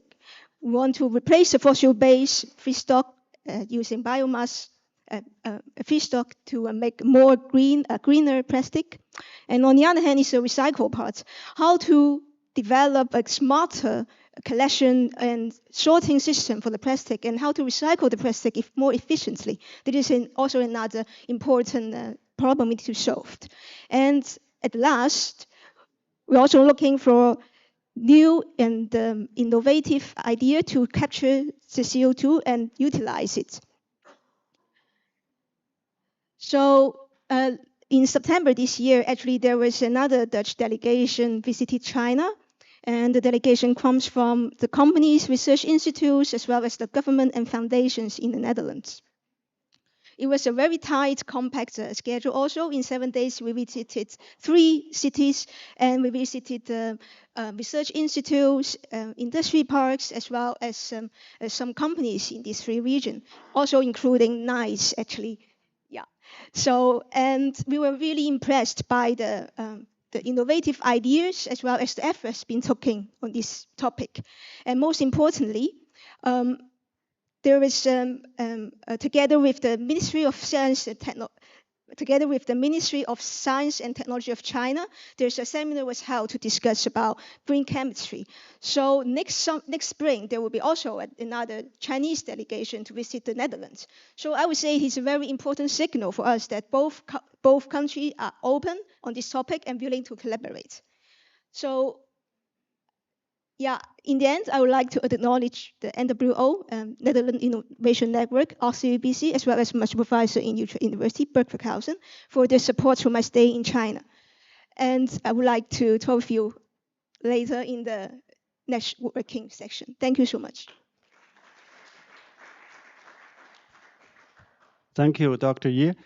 That's all for our presentation. I think we run a little bit longer, 5 or 6 minutes over time, but I hope President Chen, you can manage that.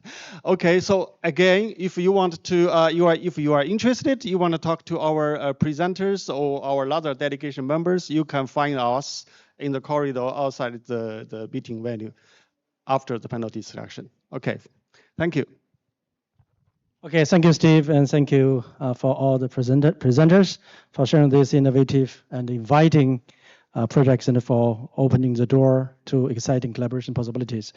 And I noticed that some of you have set up companies or coming into the Chinese market here in China, and some haven't, but both have big potential for further cooperation. And I personally are interested in some of the projects. And our next speaker is Mr. Sergio Ibanez Perez, Market Director at LATED and the WAITRO Regional Focal Point for Europe. He will present an International Coordinator Task Force. Please welcome him, please. Hello.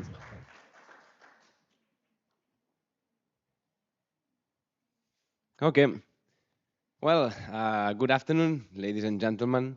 Let me just start by thanking our host institution, JITRI, for allowing us to be here today, and of course to the Brabant Development Agency for giving us the opportunity to explain a little bit of what we are doing at WAITRO. It's not easy to come to the stage after so brilliant presentations, so let me just break the ice by saying that a piece of my heart is in the Netherlands. I spent almost a year studying in the Hogeschool University in Utrecht, and I left there many friends that I tried to visit them often, even though I do not speak Dutch. I tried, I couldn't. So my name is Sergio Ibáñez. I'm the market director at Leitat. Leitat is a Spanish research and technological organization. It's a technological center located in Barcelona that we work in applied research with a very strong, let's say, industrial DNA. So we work very close with the industry. It was interesting following the presentation of Mr. Dan Klo, because we work on digital health, biomedicine, circular economy, which are many, I would say, synergies with different industries that you mentioned in your presentation, so it's good. But anyway, I'm not here to talk about Leitat. I'm here to talk about WAITRO. I'm here under my role as a regional focal point for WAITRO, for Euro at WAITRO, sorry. And our role, my role, let's say, is try to foster collaboration among European members, but of course also to foster collaboration with non-European members, which is the important part, right? We're talking about international collaboration, so we should focus into that. And of course, as Paul said, in order to pursue the development of the Sustainable Development Goals, as that was the WAITRO mission. Paul asked me a while ago if I could showcase some of the things that we do at WAITRO from the European side. And I just brought one of them. So I think we are a few minutes behind of the schedule, so I think was the right thing to do. But it is the one thing, I would say. So we realized that during the last previous European framework programs, I'm talking about the European Research, Development and Innovation Framework Program from the European Commission, they have been quite aligned in fostering international cooperation. The European Commission wants that the research that is performed in Europe have a global impact. And this is something that can be shown in this slide.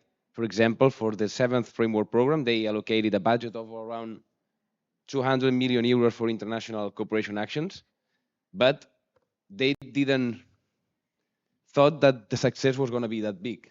They allocated 185, they opened the door to this kind of actions, but the results were that they had to allocate more than 500 million euros into this kind of activities. Then they moved on 2024, from 2014 to 2020, Horizon 2020 actually, they increased the budget up to 1 million, but it was not as successful as the previous one, so they didn't reach the top. But still, for the Horizon Europe that goes from 2024 to 2027, they have increased the amount. So that shows the commitment that the European Commission have in order to foster international cooperation. So we are at WAITRO, right? Our idea is to foster international cooperation. So we believe that we could be a key asset to foster international cooperation to complement these policies or this funding from the European Commission and try to be a catalyst of proposal on this direction. So what did we do? At the end of the day, we are a group of RTOs. We are a group of research and technological organization. This is our business as usual, building proposals on the Horizon Framework Program. So this is what we did. We gathered some of the most European engaged members in WAITRO. And we said, okay, guys, we have to foster that. We have to give the chance to non-European members to be part of this. There is funds. There are funds for it. There's a specific goal for that. So why don't we create this task force to do that? That's what we did. This task force is led by Leitat, but we have the guy from the DTI from Denmark. We have from Hofer on board. We have Beaton from Belgium. We have Tubitak is not European, but they are quite strong and big from Turkey. And Atlantis Innovation, which is a UK consultancy focused on European proposals. And we created then, let's say, late last year with a value proposition at the end is try to bring value to WAITRO members. But for the Europeans one or the task force members, the idea is that they can be part of it. They can lead one proposal and participate in many. So the idea is that you lead one, but you got to be invited because all of us, we have to promote this kind of proposals. For non-European WAITRO members, I think it's quite clear, right? Is to give them the chance to participate in European proposal and gather and get funding out of European framework program. And for WAITRO, of course, to position itself as a compromised entity to foster international cooperation. How did we do that? We said, because I think that business is not about organizations, it's about people. We created a working group with different people from each organization, people that is involved in European funding schemes, and we created a Microsoft Teams group, and like we established the framework of common work. We defined the methodology, starting by defining the task force members. Then, of course, we need to check different actions that the European Commission where the European Commission encourages for international cooperation. So we are doing all the time a mapping on the different work programs from the European Commission to see which calls, which topic requires of international cooperation.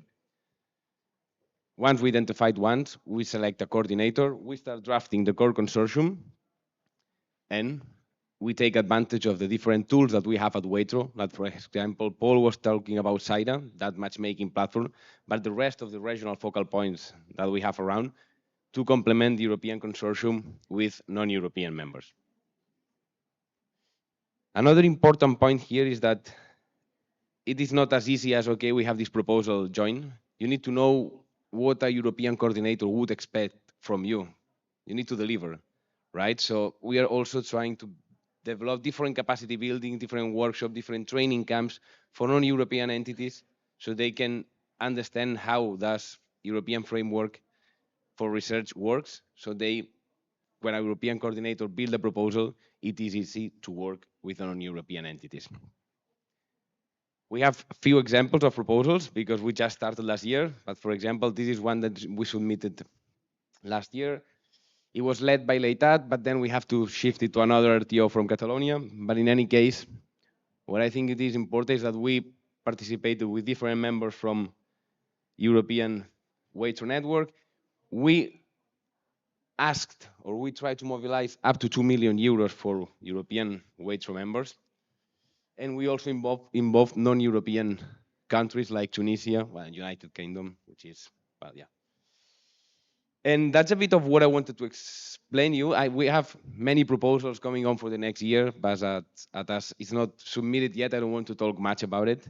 But this is a bit of the initiatives, and that's an example of how, from the European side, we try to follow up on WAITRO's mission and support international cooperation, which is the thing that it's the topic that we're talking here today. Thank you.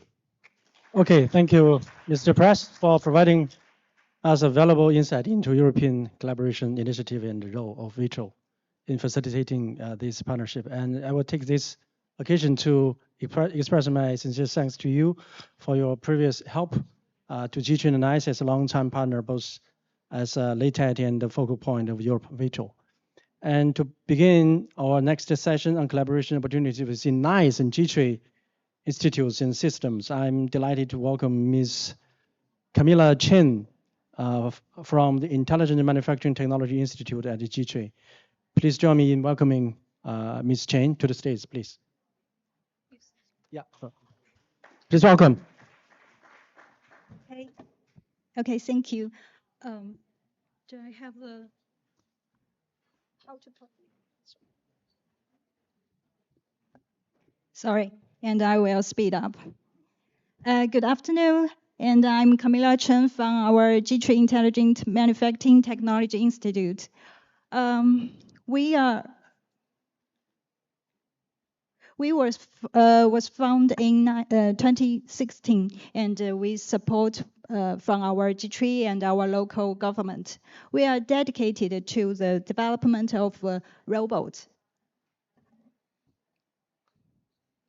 And this is our team, and a very young team. And we have set up 5 offices over the world, like in United States, Turkey, Poland, and Brazil, and also Saudi Arabia.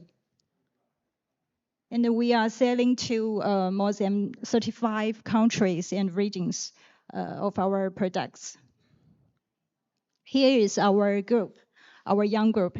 He is our founder and chairman, Dr. Luo Mingzhou, who is worked in Chinese Academy of Sciences for more than 10 years and always studied robot technology.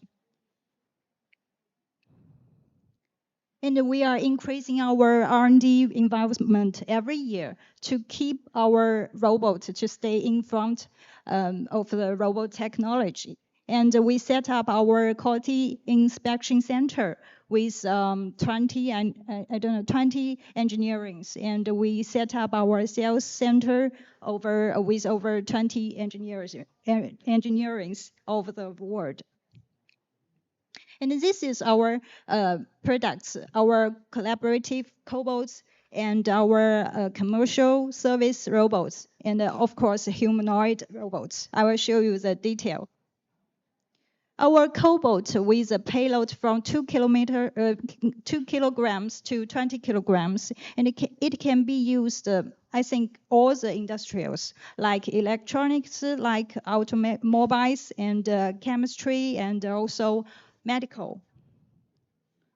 This is because the cobot have 4 main features, like productivity, like flexibility, and quality, and safety. Where I mean safety is compared to traditional industrial robot. Cobot has a collision detection function that prevents the accident by it can work along with workers. And here I have a video that the cobot used in medical application. It's a little bloody video, so I speed up the video. You can see our cobot with different instruments and totally 9 instruments to do the dental implantation. It's a little bloody. Yeah, and it is very difficult because human is breathing.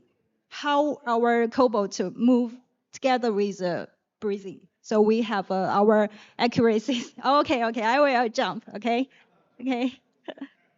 So we finally successful. And this some live applications, like we can do some massage, we can make coffees, we can fried foods. And in industrial, we can do some welding, painting, and some assembling. Yeah. This is our commercial service robots. You can see delivery robots, cleaning robots, and so on. They have the same navigation algorithm. So the robots know where it is and know where to go. And there's some applications we use in supermarket, in school, in factory. And this is our humanoid robots. We have 3 models because we have an electric one, we have a semi-electrical one, we don't have leg, we have the chassis. And here's some videos to show our experiments that we do the control. We choose the X-step balance control, which is more suitable for our humanoid robots. And we also do some hand with flexible hand, and also the bionic hand with our facial experience algorithm. Here we know that we are looking forward to get cooperation with some experts, and cooperation makes everything could happen. So we want to do some embodied AI and robot vision technology to make our robot more clever, to know what to do if I just talk to him. And we don't need to program. So that's what we want to do in the future. And thank you for your time. Okay, thank you, Ms. Chen, for your presentation and showcase of robots application and some videos and pictures. Some of them I like it, some of them I don't. Anyway, now it's my pleasure to introduce Ms. Daini Lu, representative from the Center for Renewable Energy Technology Innovation in Jiangsu. Please, welcome.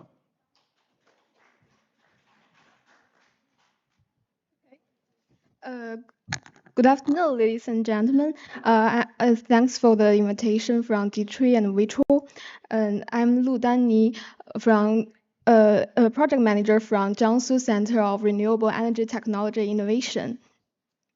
Actually, this is the debut of our center in WAITRO since last night. So I will introduce our center's exploration and practice of renewable energy technology innovation in the green transformation. Our center was co-founded in August 2022 by JITRI, Yancheng government, and Yan'an High-Tech Zone. We received robust policy support from the local government, and in October 2023, we will officially become a provincial innovation center. We operate under a director of responsibility systems under leadership of the council. We were fortunate to have our director Liu Qi leading our team. Currently, our headquarters has 20 professionals, and 70% of whom hold master's degrees. You can say we share similar goals with JITRI, but since we are located in Yancheng City, which is abundant in coastal renewable energy resources, we more focus on the renewable technology, mainly the 4 keys: offshore wind power, photovoltaic hydrogen, energy storage, and carbon reduction.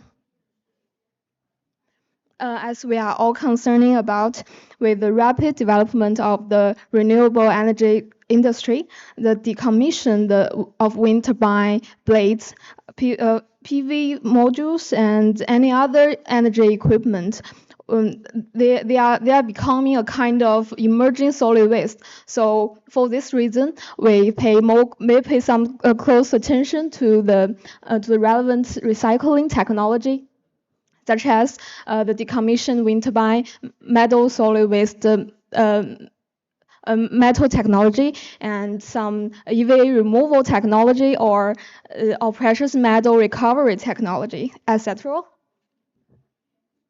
Young as we are, we have still achieved some successful exploration in this area.